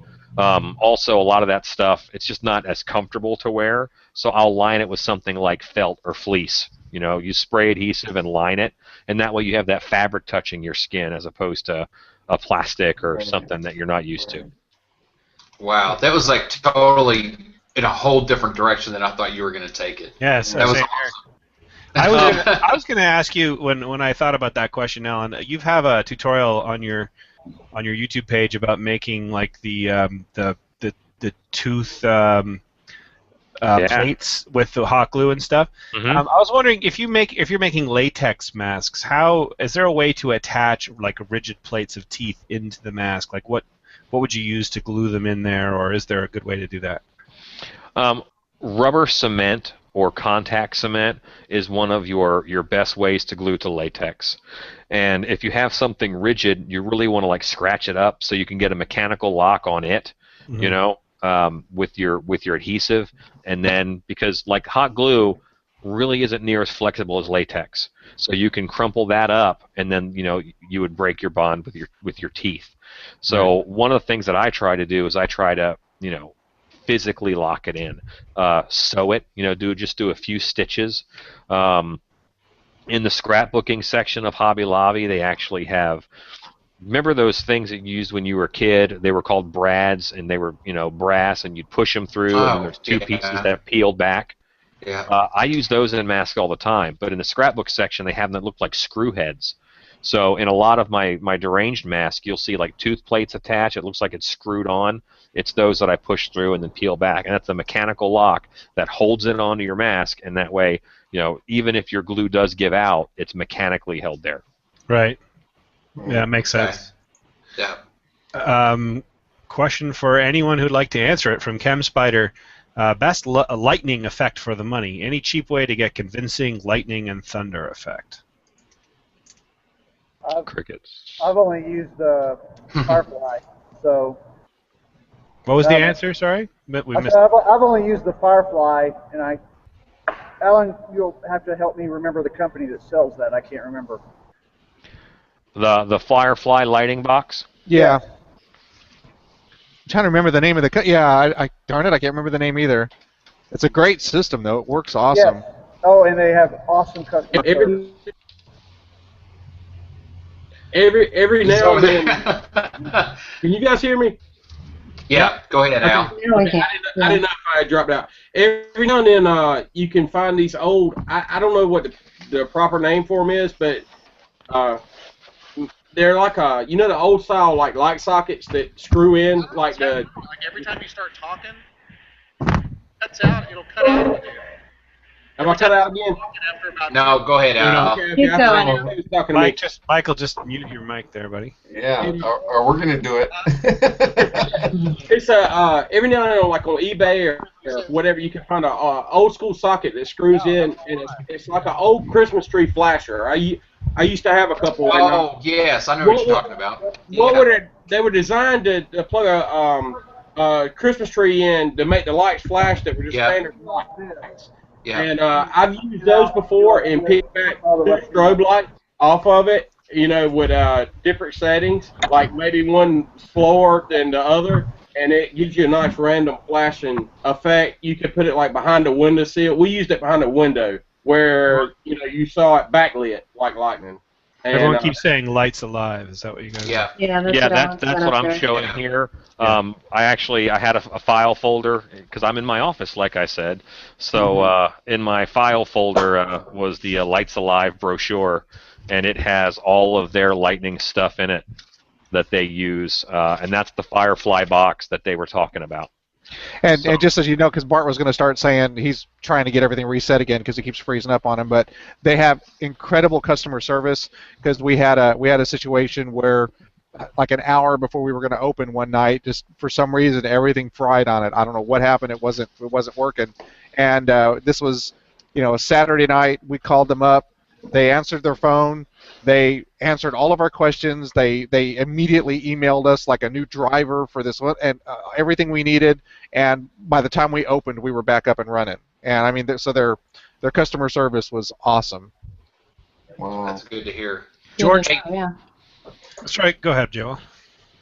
Well, I was going to say, since we've got Al back online here, I want to make sure that he got an opportunity to talk about the contest. The promotion that he's going to be running for MHC for his product. Yeah, basically what we're going to do, and you guys just tell me if I drop out. Okay. We're going to have a budget line of products for, we realize it's more actor-driven show, and we're going to have products starting at about $20 going on up. And whoever buys anything from us at the shows will get to fill out a card, and their name's going to go in a box, and we're going to do a couple different drawings. The first drawing will probably be for a free hand tool. The second drawing will probably be for a gift certificate with us that could be applied to whatever. And then the grand prize is going to actually be a free brick on a stick. And we're going to draw it at the show on Sunday. We're probably going to do it about 12 o'clock Sunday. Right. And it doesn't matter what you buy. It's like it could be a $20 one, or it could be you can spend $1,000. That person that spends $20 has the same amount of chance to win the brick on a stick. But you must be present to win. Yeah. We wanted to get it done at the show, kind of MHC, customer appreciation deal for being there and purchasing dealing business with us. And we're actually going to carry a lot of a whole new line of I don't want to say cheaper products, but less expensive, for our actors. Like I got one right here. This is, I don't know if you guys can see it. Can you guys see this? Yep. Mm-hmm. Put it a little bit closer and get the detail. There you go. This is it's our polyfoam, one of our polyfoam strips. This is more of a flexible foam, but we're actually putting this on some of our other weapons. But I thought it'd be cool. You could take them costume-wise and use for I don't know if you can see this now, like gauntlets. Can you see that? Right. Cool. They could be used as to go around a belt. They could be used as suspenders. I mean, they could be used for a lot of things. They're flexible foam, and we're gonna carry them in 4-foot strips. And I think we're gonna have I think it's a $25 price point on these. But I mean, that's for 4 foot. I mean, you could do a lot with this. You could do a whole lot with this. And I can make that He-Man costume I always wanted. Yeah, exactly. And, they're gonna come unpainted, so you guys can finish them how you want. They can go on boots, around around the toes of boots. I mean, it's a lot of creative people out there, and I think that'll be resell. Another thing that we're gonna carry is, and this is new for the show. You guys see this? Hello? Oh wow! It's this is our new arm attachment. It's actually gonna be offered. It's this one's a knife, and it's like a skull hand. I don't know if you guys can, how much you can see, but we're gonna have them at the show with several different. Yeah, thanks. We're gonna have them with several different blades at the show. There's probably gonna be multiple. Most of them be some kind of knife or blade or saw, but there's gonna be multiple variations of that. And another thing too is, and I think the industrial, like there's and cogs and stuff, that's going to be a big thing. We've got like a big gear type and rivets and screws. Depending on the paint job, it could be used, steampunkish. It could be, apocalyptic. It could be backyard redneck built. I mean, or in a sewer. Yeah, or in a sewer. Yeah. But you need to hold. You need to hold it up and like hold it still so everybody. Okay, I can't see, so you guys gotta tell me because I don't have any. Just hold it there, yeah. And Al, you had said that you were going to offer this in different finishes as well, so that it could fit different themes, correct? So Yeah. more of a copper or a brass for the steampunk, and rusty for the industrial, etc. Exactly. With any of our products, especially if you're custom ordering from us, we'll do whatever paint job. If you want more blood, less blood, whatever. Brain matter. Whatever. We don't charge any extra for that. We want we want to give you the product you want. If you want a cleaner finish, like a surgical finish that's all crisp and shiny, we probably have more problem creating that than we do the bloody and gory stuff because we tend to go that way. But we'll give it our best to get you what you want. If it's nice. copper, steampunk, whatever. Huge props and kudos to your dad for just saying if you want more brain matter on it, we got it. Hang on one second. He never puts enough brain matter. Yeah, He wasn't talking about the product. That's actually their company motto. Can you guys see the Oh, yeah. hair and Oh wow, that's there's awesome. hair Yeah, and- there's like a piece of a skull stuck to it and everything else. Yeah, you got all kinds of bits and pieces. Yeah, and that's just one off the shelf I grabbed. When we're making these things, they all. I've heard Alan say this before in his videos because there again I watch them all the time. But I mean they all kind of. You cut out. You cut You know out. what? I'm sensing a theme. Every time he says something about Alan, and I've watched it, it cuts out. Hey, Jim, are you cutting him out when he says Alan? Maybe just a little bit. Oh man. I must have dropped that again. Oh, Yeah, you're back, you Al. did. You're back. You did. Oh, it was because you were. He came back because he stopped talking about Alan. I got a few questions stacking up here, so I'm going to try and get to a couple of them. When designing a haunt layout, you guys, what's going on? I'll wait until everyone's quiet, and then we'll make up the class. Okay. Should we? Hey, raise your hand, Brad. Yes, Mr. Goodspeed. When designing a haunt layout, do you guys and girl think it is better to have rooms one after another, or hallways and twists and turns between rooms and or scenes? From George Perkins. We should ask Michael first, since he's already got twists and turns going on live right now. Yes, he does. I think it's a good idea to have some hallways going in between some of the rooms because that kind of gives you, I think, that opportunity for kind of like what Alan was saying about cleansing the palette is, because sometimes it's a little harder to do if you're going from set to set. So I personally think that, you don't need to have an abundance of hallways, but, certainly at least a few to kind of help you with your transition, from one scene into the next. So I think it's a good idea. Turns are critical because every turn is a source of anxiety, right? Exactly. You don't know what's going to be around the corner. Yeah. Especially left turns. Really? Mm-hmm. What if you're left-handed? Is it then right turns? Yes, I am then it's right left-handed. turns. I'm confused. Must be Thursday. And if you're ambidextrous, then it's trap floors that really mess you up. Ooh, I just thought I could go run into the haunt right now and I wonder if Alan could like catch me before I go into one of the rooms. That's a great idea. I don't know. I seen Alan hawk you down, and you like left and was like in your face about 2 seconds. I have a feeling that all you have to do. Sounds like really questionable late night hunt activity. I'm gonna run into the hunt and see if Alan can catch me. So, as far as the hallways and twists and turns thing, I actually do think that you should have hallways. I do. I think that hallways are kind of necessary. Number one, you should have hallways because that's where you can attack claustrophobia. You know, it's not as, you know, you can't get that sense of claustrophobia in a big wide open room. So you have to be able to bring it down every now and then in the hallway, and even then, you know, just get that, you know, people get, you know, closed in, you know, and that's a good way to get scares.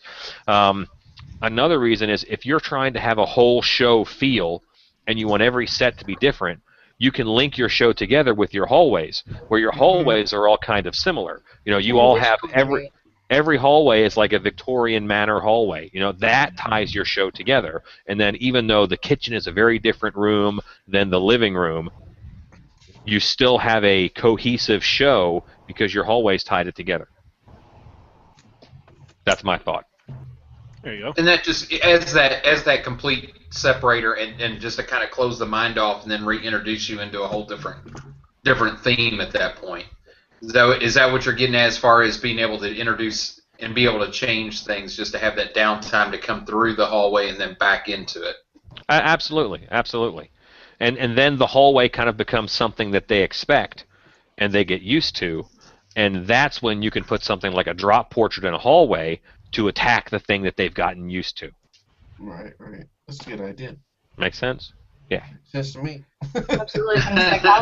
And I think even in one of Alan's, that same video I was talking about earlier, he talks about directions as you're walking through. If you put the door right in front of someone and they have that line of sight to it, chances are good they're only focused on that exit versus what's around them. If you put that door slightly off from where it was originally, from where it might normally be in your mind, they're forced to look around a bit more. They're forced to have to think about it a little harder, and they're not so focused on that exit. Is that correct, Alan? Yeah, absolutely. You know, and one of the things that I'll do is I'll put fake doors in a room, you know, to just slow them down that little bit more, to make them wonder if that's going to be the way out or if there's a different way. You know, if you are doing something like a drop portrait, I always put a fake door on the opposite side of the hallway from it, because that, even for a split second, that can steal their focus. Yeah, I think someone's going to come out of it. Right, and that's when that drop portrait hits them from the other side. You know, especially if you can do something like where the guy behind the drop portrait, you know, rattles a rope and that beats on the wall behind the door on the other side, then that really catches their attention, and then they can hit that drop portrait. I'm so going to use that. Unexpected. Hey, and I'm going to build Bart's thing, too. You've already done that. No. The new one. They already challenged me already. I think at this point, okay, we'll challenge you. The clock will be one thing, but actually there's another set that we just got through finished. That we just got through with. We again, Alan challenged us because he was like, okay, over here where we have all these bookshelves, we want an endless bookshelf hallway. You know, so it looks like it goes on forever, and it's the witch's secret stash of books. And so we actually just got finished about 2 weeks ago, I guess, finishing up that set, and we were all excited because it was going to be at the next show. But then we realized the next show was kind of a partial blackout, and people were going to have glow sticks, and that totally ruined the look, so we had to just close it off. So people get to see it at this show, but it was a challenge for us because we had never built one. We had never built an endless hallway or an endless whatever, and so it was kind of challenging, especially when we found out that we were moving around a $2,000 mirror. Yeah. And we were really nervous because we're like, we got to move this and put it in place and not break it. So. I mean, this is got to be like one of my most depressing shows I've ever been on. I mean, and it is a very sad show. It's like going to see a very sad. It's like everybody's doing exactly what they want to do in the hunt world. There's like no kidding. They're building, they're doing it, and I'm just sitting here going, We just get to talk to these people, and that's it. Talk to them. We're like, ooh. Well, I'll tell you, I mean, to be honest with you, I mean, Bart and I are kind of in that same boat in the fact that, I mean, yeah, he's owned his own haunt. We've done this stuff for a while, but I mean, you know, I know earlier Bart said he kind of, you know, thanked Alan, and I've got to thank Alan and Lucy for, you know, they've got, I mean, this show is a big deal. I mean, they want this to be successful. They want this to be, you know, hands down, they want it to eventually be the best haunt in the country, and they're trusting us to build these sets that are going to kind of become signature sets, and you know, that's a lot of pressure on us because it's like, okay, we're doing these things we've never done before, and I appreciate that they're taking that chance with us and allowing us to learn that we can do these things and that we can do them well and make them amazing, and you know, it's kind of.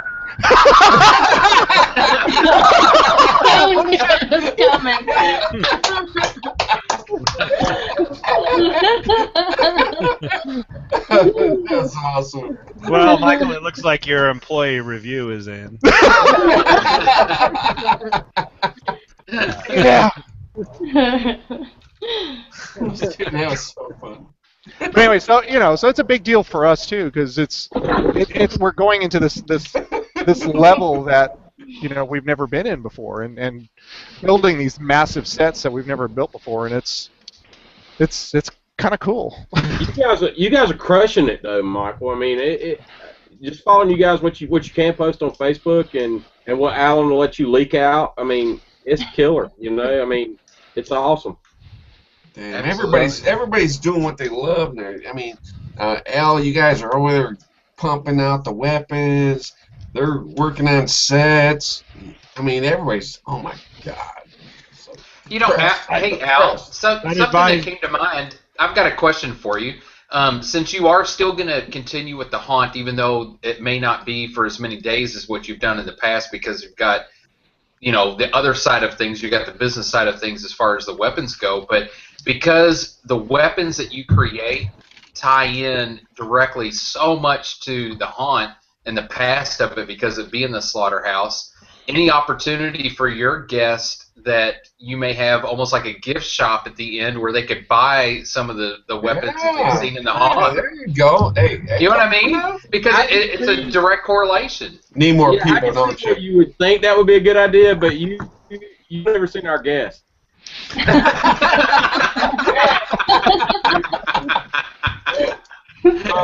Okay, all right. Or our acting staff, for that matter. A lot of these weapons were made out of real metal to begin with, to pull cast off of or whatever, you know. Yeah. But there was actually stuff welded up, and some of that was to make molds or whatever. But a lot of it too is to ensure survival of the weapon until the end of the show, you know. Yeah. Yeah, but that's different from but that's different from your patrons that go through. You know, regardless of what they're seeing, you know, there's an opportunity for them to own a piece of the haunt, so to speak, where they can walk out with their own brick on a stick or their own,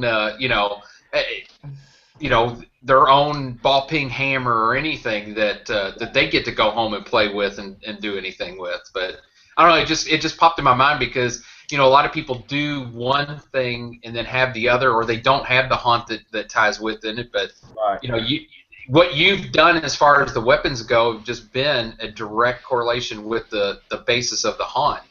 Right. So, well, we want to get into more costumes too, as far as like pretty much complete character costumes. But I want to keep it. In my vision, is kind of keep it more reality based as far as like well, the one we carried to Transform was a Maniac Mechanic. That costume could be used in a boiler room. It could be used in a junkyard. It could be used, you know, any industry type janitor. You know, any of those rooms. I don't really want to create like Space Warrior guy. You know, I mean, I don't want to carry anything really specific. I'm all about crossing different avenues with our props and our costumes, and I think that's a great idea, just for the fact that it's like when I look at all all your props and I look at all your weapons, and in my mind I say, you know, what can I do with that? Where can I go with that? And if you put a lot of examples out there for people to see, and that'll let them, you know, widen their creativity and say, oh, I could do just like that, but I can add this to it. I mean, because a lot of stuff I look at and I see, I'm like, you know, how can I do that? You know, maybe I'm not like a big character kind of person, but I want to build one. But but when you put that out there and like, oh, that's something like what I want, but something different, you know. So I think it's a great idea. You know, a while ago I said that we don't, you know, upcharge for any kind of paint jobs or anything like that. And one thing I didn't point out is, and I know it's a big deal to a lot of people to have the clown stuff. You know, we put clown paint jobs on our stuff. You know what I mean? Like I don't know, I might have dropped out, but we got several brick on the sticks that we had people custom request smiley faces put on. So we're gonna have smiley faces on bricks on stick at MHC. Not every one, but I mean there'll be several there available. You know. And yeah, the same thing. I mean, if somebody wanted to, you know, polka dotted brick on a stick, I'd paint it like that. I don't have any problem with that. What he's saying is he'll sell out for anybody. That's right. That's right. I want to make it the way they want it. You know. Yeah. I want to make it the way they want it. You want to help them tell their story. That's what matters. I do. You know, one thing I do want to talk about though is, you know, one thing we haven't discussed is the makeup jobs that go on at dark hour. And, you know, for instance, and how quickly you have to turn them over. I mean, look at the job that Michael's done in such a short period of time. With the That's not Michael. Who is that? What? That is too Michael. Look at the transformations that happen at dark hour. That's a great makeup job right there. I know. That's scary. I just want to pass along a warning to all the guests of the show tonight that if you have significant others, you don't want to let them read the comment section of Facebook tonight, because a lot of the haunt ladies have a lot of love for these people on the show here tonight. And it's like Beatlemania up in here. So wow. And I'm sure the likes for Michael have just went up tremendously in just the past few seconds. Correct? Yeah. So be careful of that. I got lucky enough to have my one August husband fan. Question for Alan. You had from ChemSpider. You had the ultimate tutorial for corpsing a skeleton with a heat gun and plastic. Do you have any updates or new tricks to that technique? Well, really, I mean that's like a cornerstone technique. And really, I didn't teach anybody how to corpse. I reminded them that heat shrinks plastic. So that's all I did. And you can shrink that plastic around a form. You know, that's Blockbuster Video. It made millions that way. You know, just heat shrinking your videos and stuff. It's the same thing. So the update to that is applying the known that heat shrinks plastic to other stuff. I've seen people make cool bat wings now, big demon wings out of plastic, and they wouldn't have thought to make it out of plastic before, but knowing, you know, heat shrinks up plastic and you can make holes in it and this great organic skin texture, there's a lot of cool stuff you can do with that technique. So then it's up to you guys to experiment with, well, what if I paint the plastic before I hit it with the heat gun? You know, what does that do? Everybody knows the trick now. If you hit a heat gun over styrofoam, you can hit it with a spray bottle of water first. Who's tried that with plastic? Because then you have the water droplets on the plastic keeping that from shrinking. It makes this really cool looking dinosaur skin, you know? So there's a lot of stuff that you can do with that. It's experiment and play. It's not going to cost you anything. It's a garbage bag, you know? So go ahead and mess with it. I spend, you know, a lot of my time trying stuff that I know won't work to see if I can get a beautiful failure out of it. And when I do, you know, I learn something. From one thing, know 10,000 things. It's one of my favorite quotes. And learn from that mistake. It broke. How did it break? Can I use that? One day a caveman broke a rock. But the way it broke told him, I can make arrowheads out of this by keeping breaking this rock that same way. Then I have a sharp edge. That's what we do in craft making for haunts, is that we figure out what makes something happen, and then apply it to a thing that we want. You know, sometimes fabric gets ruined because it gets hard. Well, what made it hard? Spilling latex paint on it. So if you want fabric hard, use latex paint. You know, that's monster mud. Do you ever have like people just like standing next to you? You don't know why they're standing next to you, just like standing there. On occasion. Yeah. rub off on me. It's something. It's, you know, I don't think I'm smarter than anybody else. I think my brain might be wired a little bit different. But it's you know, all this work is seeing relationships and seeing how things interact with each other, how materials interact. I think the thing that you can do to get better at this is learn about materials. You know, I know a lot of people who say, "Well, Gorilla Glue sucks. I hate Gorilla Glue." And I'm like, "Well, did you read the instructions?" On the instructions of Gorilla Glue, it says you have to have a surface that's wet, or there has to be moisture in the air. Yep. People in Arizona, Gorilla Glue sucks for them if they don't wet the surfaces that they're doing. Yep. It makes it foam up. And they're like, "Well, I never read the instructions. It's glue." Right. It helps. I would be the same way. You're right. And then the more water you add, the more it foams up. So you can fill a mask with Gorilla Glue. Yeah. I have a big tinfoil sculpture, and the way that I'm going to skin it is I'm going to paint it with Gorilla Glue and hit it with a spray bottle. Then it'll have a hard foam skin. You know? Yeah, I would never thought of that. But now you will. Damn it, I hate you again.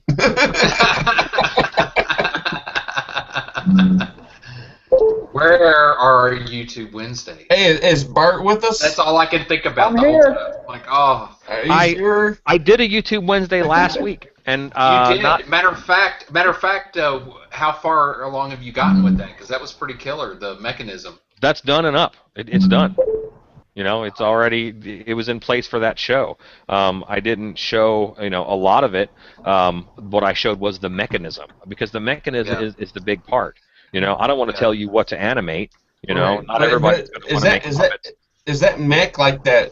Like when I went to Transworld, I seen that I wanted to make was that puppet that was made out of a mannequin. It was like hanging there. I mean, that mech that you made, that would be like the perfect application for that, wouldn't it? Absolutely, yeah. There's a lot of stuff that you can apply it to. You can have that mech open and close doors and windows, and I mean, there's so much stuff that you can do with a simple mechanism. Again, it's taking that one thing and applying it to whatever you need to apply it to. Yeah, this is moving like 4 or 5 things, though. Yes. Yeah. I mean, I was like thinking, it's like, because I was wanted to make that little puppet, and when I seen that mech that you made, I'm like, that's it right there. That would work the whole thing. Absolutely, sure it would, because from one wheel, and basically, if you guys didn't see the video, it was on, you know, I guess mechanisms. I used a Fright Props motor. I love that company. That's another company that I think really tries to serve the haunt industry. Customer service is like amazing with them. Yeah. I mean, they're awesome.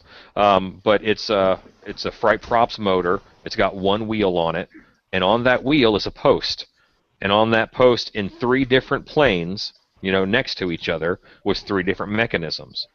You know, one was a Scotch cog, which it's got a slot in it. As the wheel goes around, the bolt will travel through that slot, making it go back and forth evenly. But you know, it's real hard to explain it. Just watch the YouTube video. You gotta watch the YouTube video.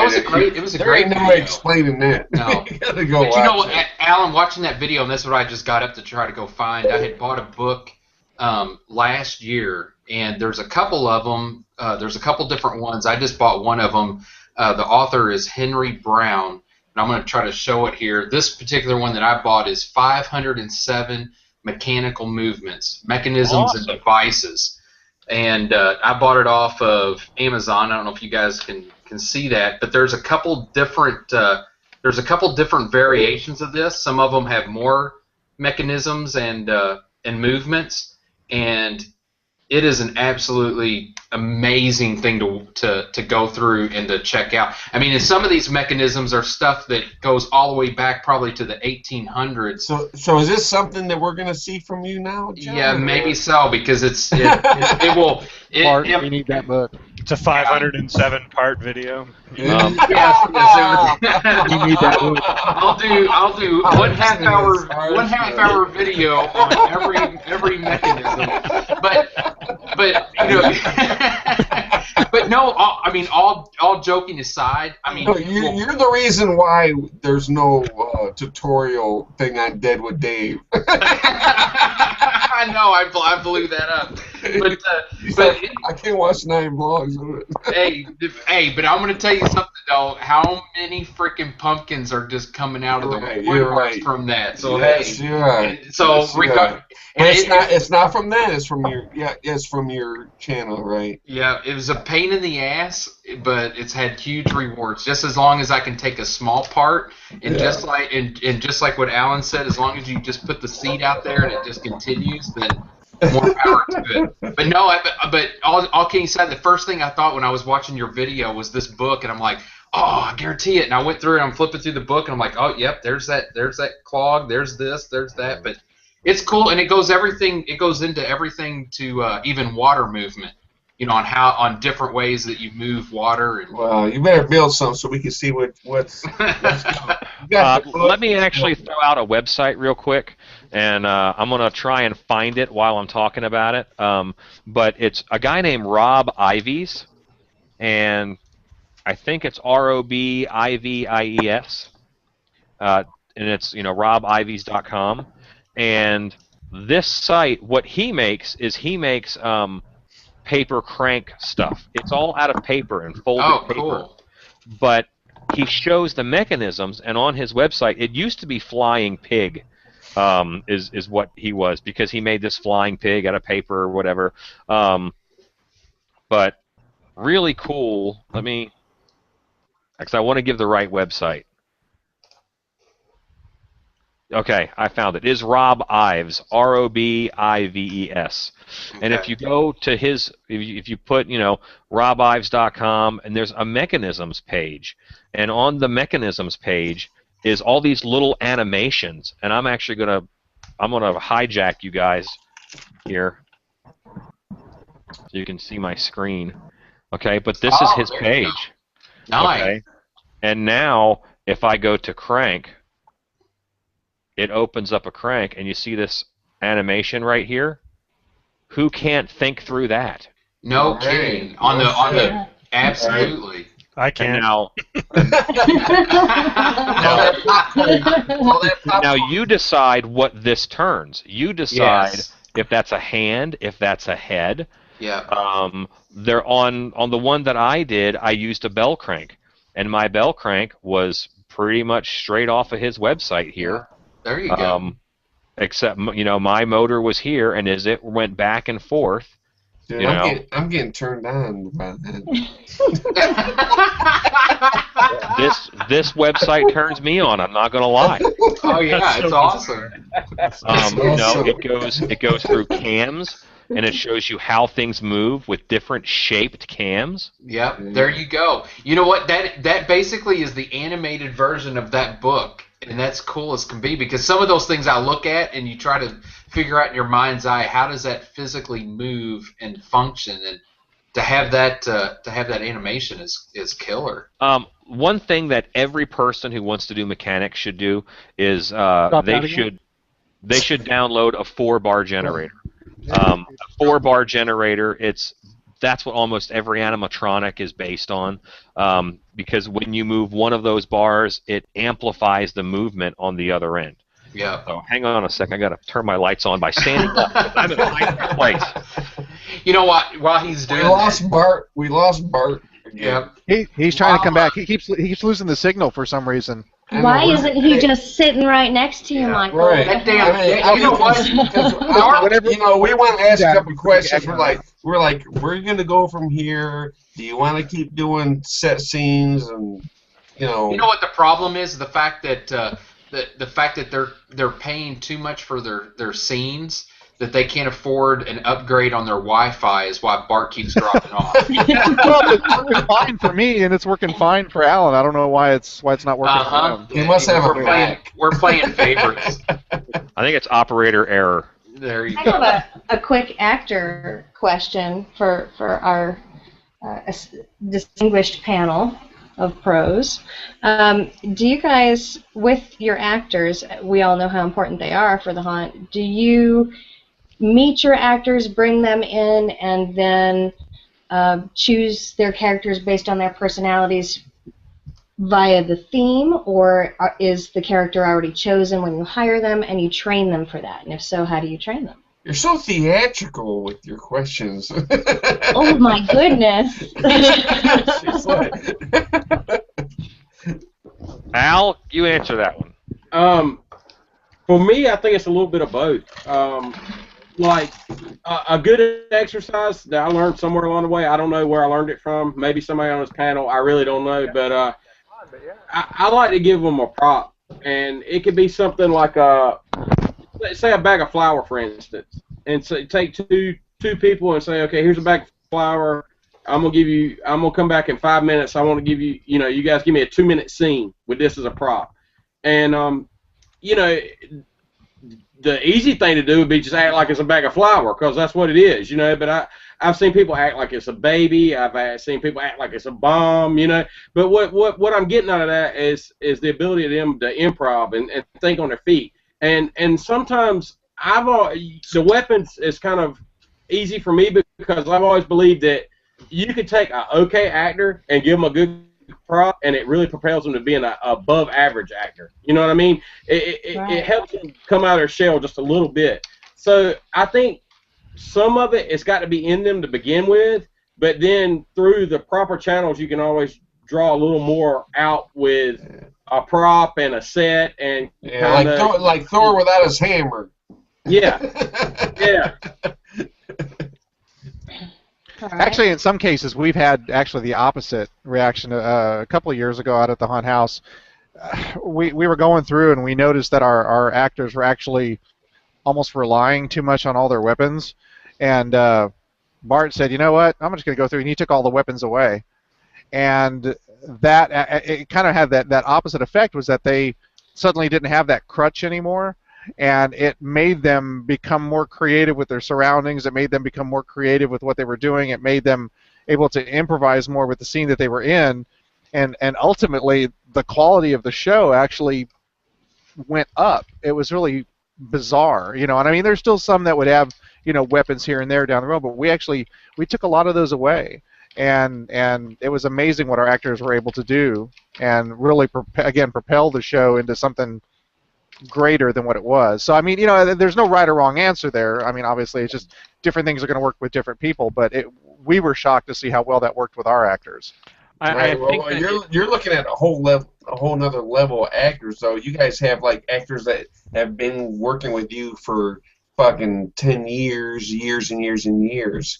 I mean, if you take like the average actor and you take away something that's like helping them, then you have nothing. well, no. If they're doing fine with it, but we just, again, it was the cases where they were just using it too much as a crutch and relying too much on it, and really there was no character there. They were just kind of brandishing the weapon, and that was it. And taking it away. That's the actor's fault. Now, what do you think, Alan? I mean, do you hire them in based on a character you have in mind for them, or do you get to know them and then cast them as a specific character? I normally will cast someone without, I don't want to say without getting to know them, but I want to mention what both Al and Michael touched on. I think that giving them a weapon injects confidence, and taking that weapon away, taking something away, has to inject creativity. So it depends on what your actors need. Bart and Michael's actors didn't need confidence. They had confidence. What they needed then was creativity to make their area their own. And by taking away the weapon, it forced them to do something else. What Al's guys needed, it seems they needed confidence. And when they get that confidence, they're not afraid to be aggressive and just go after somebody. And that's something that a lot of people need, that confidence. So, I agree with both, They should have blended them both together and been able to do the acting with the weapon rather than relying on one thing in specific. And eventually actors can. Right, which that does help them, and where I guess that can really help you as a haunt owner, or if you happen to be training for a particular haunt, is seeing which of those, being able to recognize the different actors and which they need, which ones need that confidence, and which ones now have it and need that chance to kind of to dig into their creativity. That night we just kind of did a blanket. We took it away from everyone. Whether or not it worked for us that night. Would we do that always? No. Because eventually some of them had weapons again. But it's being able to recognize who needs what and being able to give them what they need so that they can in turn become, the best actor for you that they can be. And really not even for you, but for themselves. If they're doing it for themselves, then it carries over that it's for you. Yeah, I agree. I agree 100%.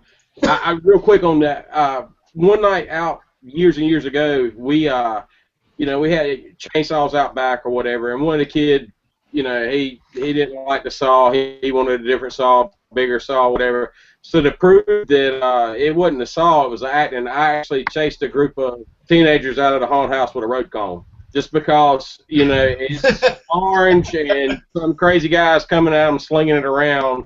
And, I proved to them that it's how you act. It's the person. It's not necessarily the tool. So I kind of agree with. It's a combination of both. I think Alan put it really well. It's the best of both worlds.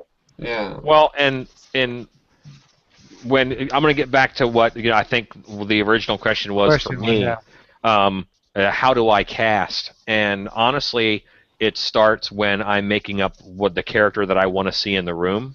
Right. And then it comes to making that costume. Mm-hmm. And if I want a Silent Hill nurse, they look a certain way. They're a certain size and shape. I'm not going to buy a 4X. I'm not going to make a 4X costume for that character. Because if I make one that changes sizes, then I'm changing what that character looks like. If I size the costume the way I want the character to look, it forces me to put an actor in there that's going to look the right way. So there's a little bit of a handicap there, but if I want a guy that's the reality of it. Yeah. Yeah. If I want a girl or a guy who's, who is a 5X, who's huge, that's what I build that costume for. Because then I'm not gonna at the last minute make do and put, a tiny person in there. Because that's not the image that I want in people's heads. In 1994, I went to Florida. It was a year before I graduated high school, and I drove to Orlando, and I went to Terror on Church Street. And I got an application while I was there. I went and I worked there the next year as a year-round haunt in Orlando. And when I was there, I went through 2 nights in a row, and the first night, there was this real buff guy who was playing Hannibal Lecter. And when I went through that set, he rips the bars off and he comes out and he goes after us. Well, the next night when I went through, it was a guy who looked like an animated beaver. I mean, he was like 5'2" and 350, and it had a different feel to it. And I'm like, you know what? And I learned the lesson then, at 16 years old, that you need to figure out what your characters look like shape-wise. You don't want them all to be the same. You need them all to be different characters and fill in different roles. If you look at a good cast, if I'm talking too much, shut me down, guys, because I tend to ramble. But if you look at a good cast, think of Gilligan's Island. That show would be boring as heck if there was 8 professors. You can't have 8 professors. You need a Gilligan. There's classic roles that need to get filled. Gilligan is the fool. That's what he does. Then you have, there's always a leader. There's all these different characters that you need to have and roles you need to fill, and different body types fill them, different personalities fill them, and I always build a cast trying to fill all of those roles. I so badly want to go to a Gilligan's Island themed haunt now. I think that'd be amazing. Some guy just keeps calling you little buddy out of your head, Next January at dark hour. Speaking of traveling to crazy places on 3-hour tours, terrible segue. Mary. I don't know if anyone's going to be able to answer this, but it was one of the first questions of the night. So Marissa Jones says she's moving to Germany. And she knows about the Krampus and Witches' Night, but are there any other conventions or groups or sort of haunt phenomena that she can experience over there? Maybe not in Europe or Germany, but Europe in general. Any thoughts on that from anyone? Yeah, I mean, do you mind me talking again? Nope. Germany is so different from us because Germany has been there for frickin' ever. Basically, there's so many different set opportunities, and you could take pictures of castles, and they're real castles, and there's stuff that you can learn, and every castle has a dungeon torture exhibit in the bottom of it it's a tourist trap, but that's all real stuff, most of it. Yep. There's so much history there that's the cool stuff, and take pictures of that and get inspiration from that. There's been so many wars, so many people died on that soil. I mean, there's so much cool stuff going on over there that has happened in history that can be inspiration that you can take back with you. Even just the different building, the different style of architecture. The architecture and everything there. And the ornamentation of stuff. There's things that you can learn there, of course, that don't seem like they have a lot to do with haunting, but they certainly do. And there's a lot of little dungeon exhibits. Look for those. If you are over there during Halloween time, there's also a lot of good Halloween events. Germany is kind of coming into its own as far as having attractions. So that's something that you might want to look at. Yeah, I definitely, and Alan, I'll agree only from the fact that I actually lived in Germany for 2 years and went on a lot of those. I went on a lot of castle tours and saw a lot of exhibits and a lot of catacombs. Oh my God, there was some, which of course, my parents really got into, and we scared people in the catacombs. But anyway, and almost got arrested. But that's a whole other story. But I agree. I've actually been to a lot of these places, and some of the castles there are just amazing. And there's some areas you can go to, in some wooded areas where you can actually find some abandoned castles and turrets of castles that are left over that have been knocked over that you can actually, I say it's open to the public, but it's just on open wooded areas that you can go into that aren't fenced off, that you can actually go in and find. Where we lived, we used to go play in the woods, and there was this what looked like half of a castle left, and us as kids used to go in there and we'd play. But the architecture of those places and the stories. I mean, every castle has a ghost story. Every one we went to had some great ghost story. You go into rooms that had wine casks that would hold 500 gallons. These huge wine casks that I've still got pictures of, and that's stuff that you can use. For when you're designing stuff. I need to share some of these pictures with you, Alan. Yeah, I mean, holding shit back, was it? Even if you go into a wine cellar in a castle, that's a set. That's a set that you can build. Question for the panel from Sherry Ramsey: do you ever visit home haunts? When time permits. It's pretty easy for me. I'm working. Honestly, I don't. I love watching the videos, though. I see home haunts normally through videos. I just don't have a chance to get to them. If they're open, 1 or 2 nights, and that's when they're fully up and running, odds are good I have a haunt that night that I have to have in operation. And that's one of the curses of pros and even home haunters. How many of you guys get to see other home haunters when they're open? Right. Probably not that often. Well, see, thank God for the Hangout, because then we post 70 haunts. That's right. Year. Thank God for the Hangout. I love it. Hey, just a shameless plug there. I'm just saying, we put a post out and say, post your 2013 haunt right here, and we have 80 haunts. If you want to go back and look at them, they're all there. Sweet. But we are rolling down to the end of the show. I mean, we want to appreciate. Already? Yeah, it's yes, it goes by quick. It's as long as what we've had so far.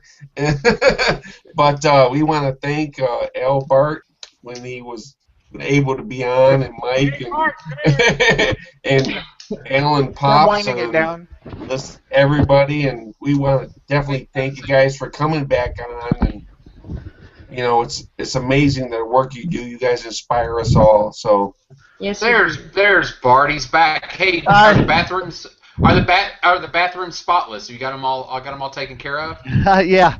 Okay, Yeah. I'm sorry, good. guys. My computer went out on me. I don't know what happened. A freaking dark hour. You think, come on now. They get some better equipment, some better Wi-Fi for you. It's a laptop carved out of styrofoam. That's why. Yeah, it must be a Mac over there. But what I was saying, I was like, we appreciate you guys coming back on for us now that we've hit like another level of members in our group, and we know that the knowledge that you guys have, Al, Bart, Mike, and Alan, that we know that we had to have you guys back on. We just had to, because you guys are so inspirational and the work you guys do is great, and we want to thank you, and that's it. And thank you, gentlemen. Hopefully, guys, you come back. Hopefully, you guys come back next year and instill some more wisdom. Alan, keep these other clowns busy working there. Alan, we can't wait to see you at Hangout at MHC coming up. Same goes for you, Al. Got a couple weeks away. It's gonna be awesome to be hanging out face to face again. Can't wait. And thank you, Pandora, for helping us out and keeping Jim in line. I know that's hard, but yeah.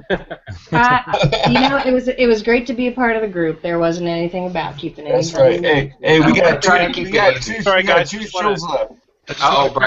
Quickly remind everyone, all the guests of tonight's show, if you look on the YouTube comments page or on the Facebook comment, if there's any questions that you feel like you'd like to address later, the questions are there. You can answer them tomorrow or whatever for people. So Right. That's a good idea. We still continued. I mean, we hope when we talk to the panel and everybody, there's a different time zone, so people still have questions, and we'd appreciate if you guys would go back and look and answer any questions that people pose up there.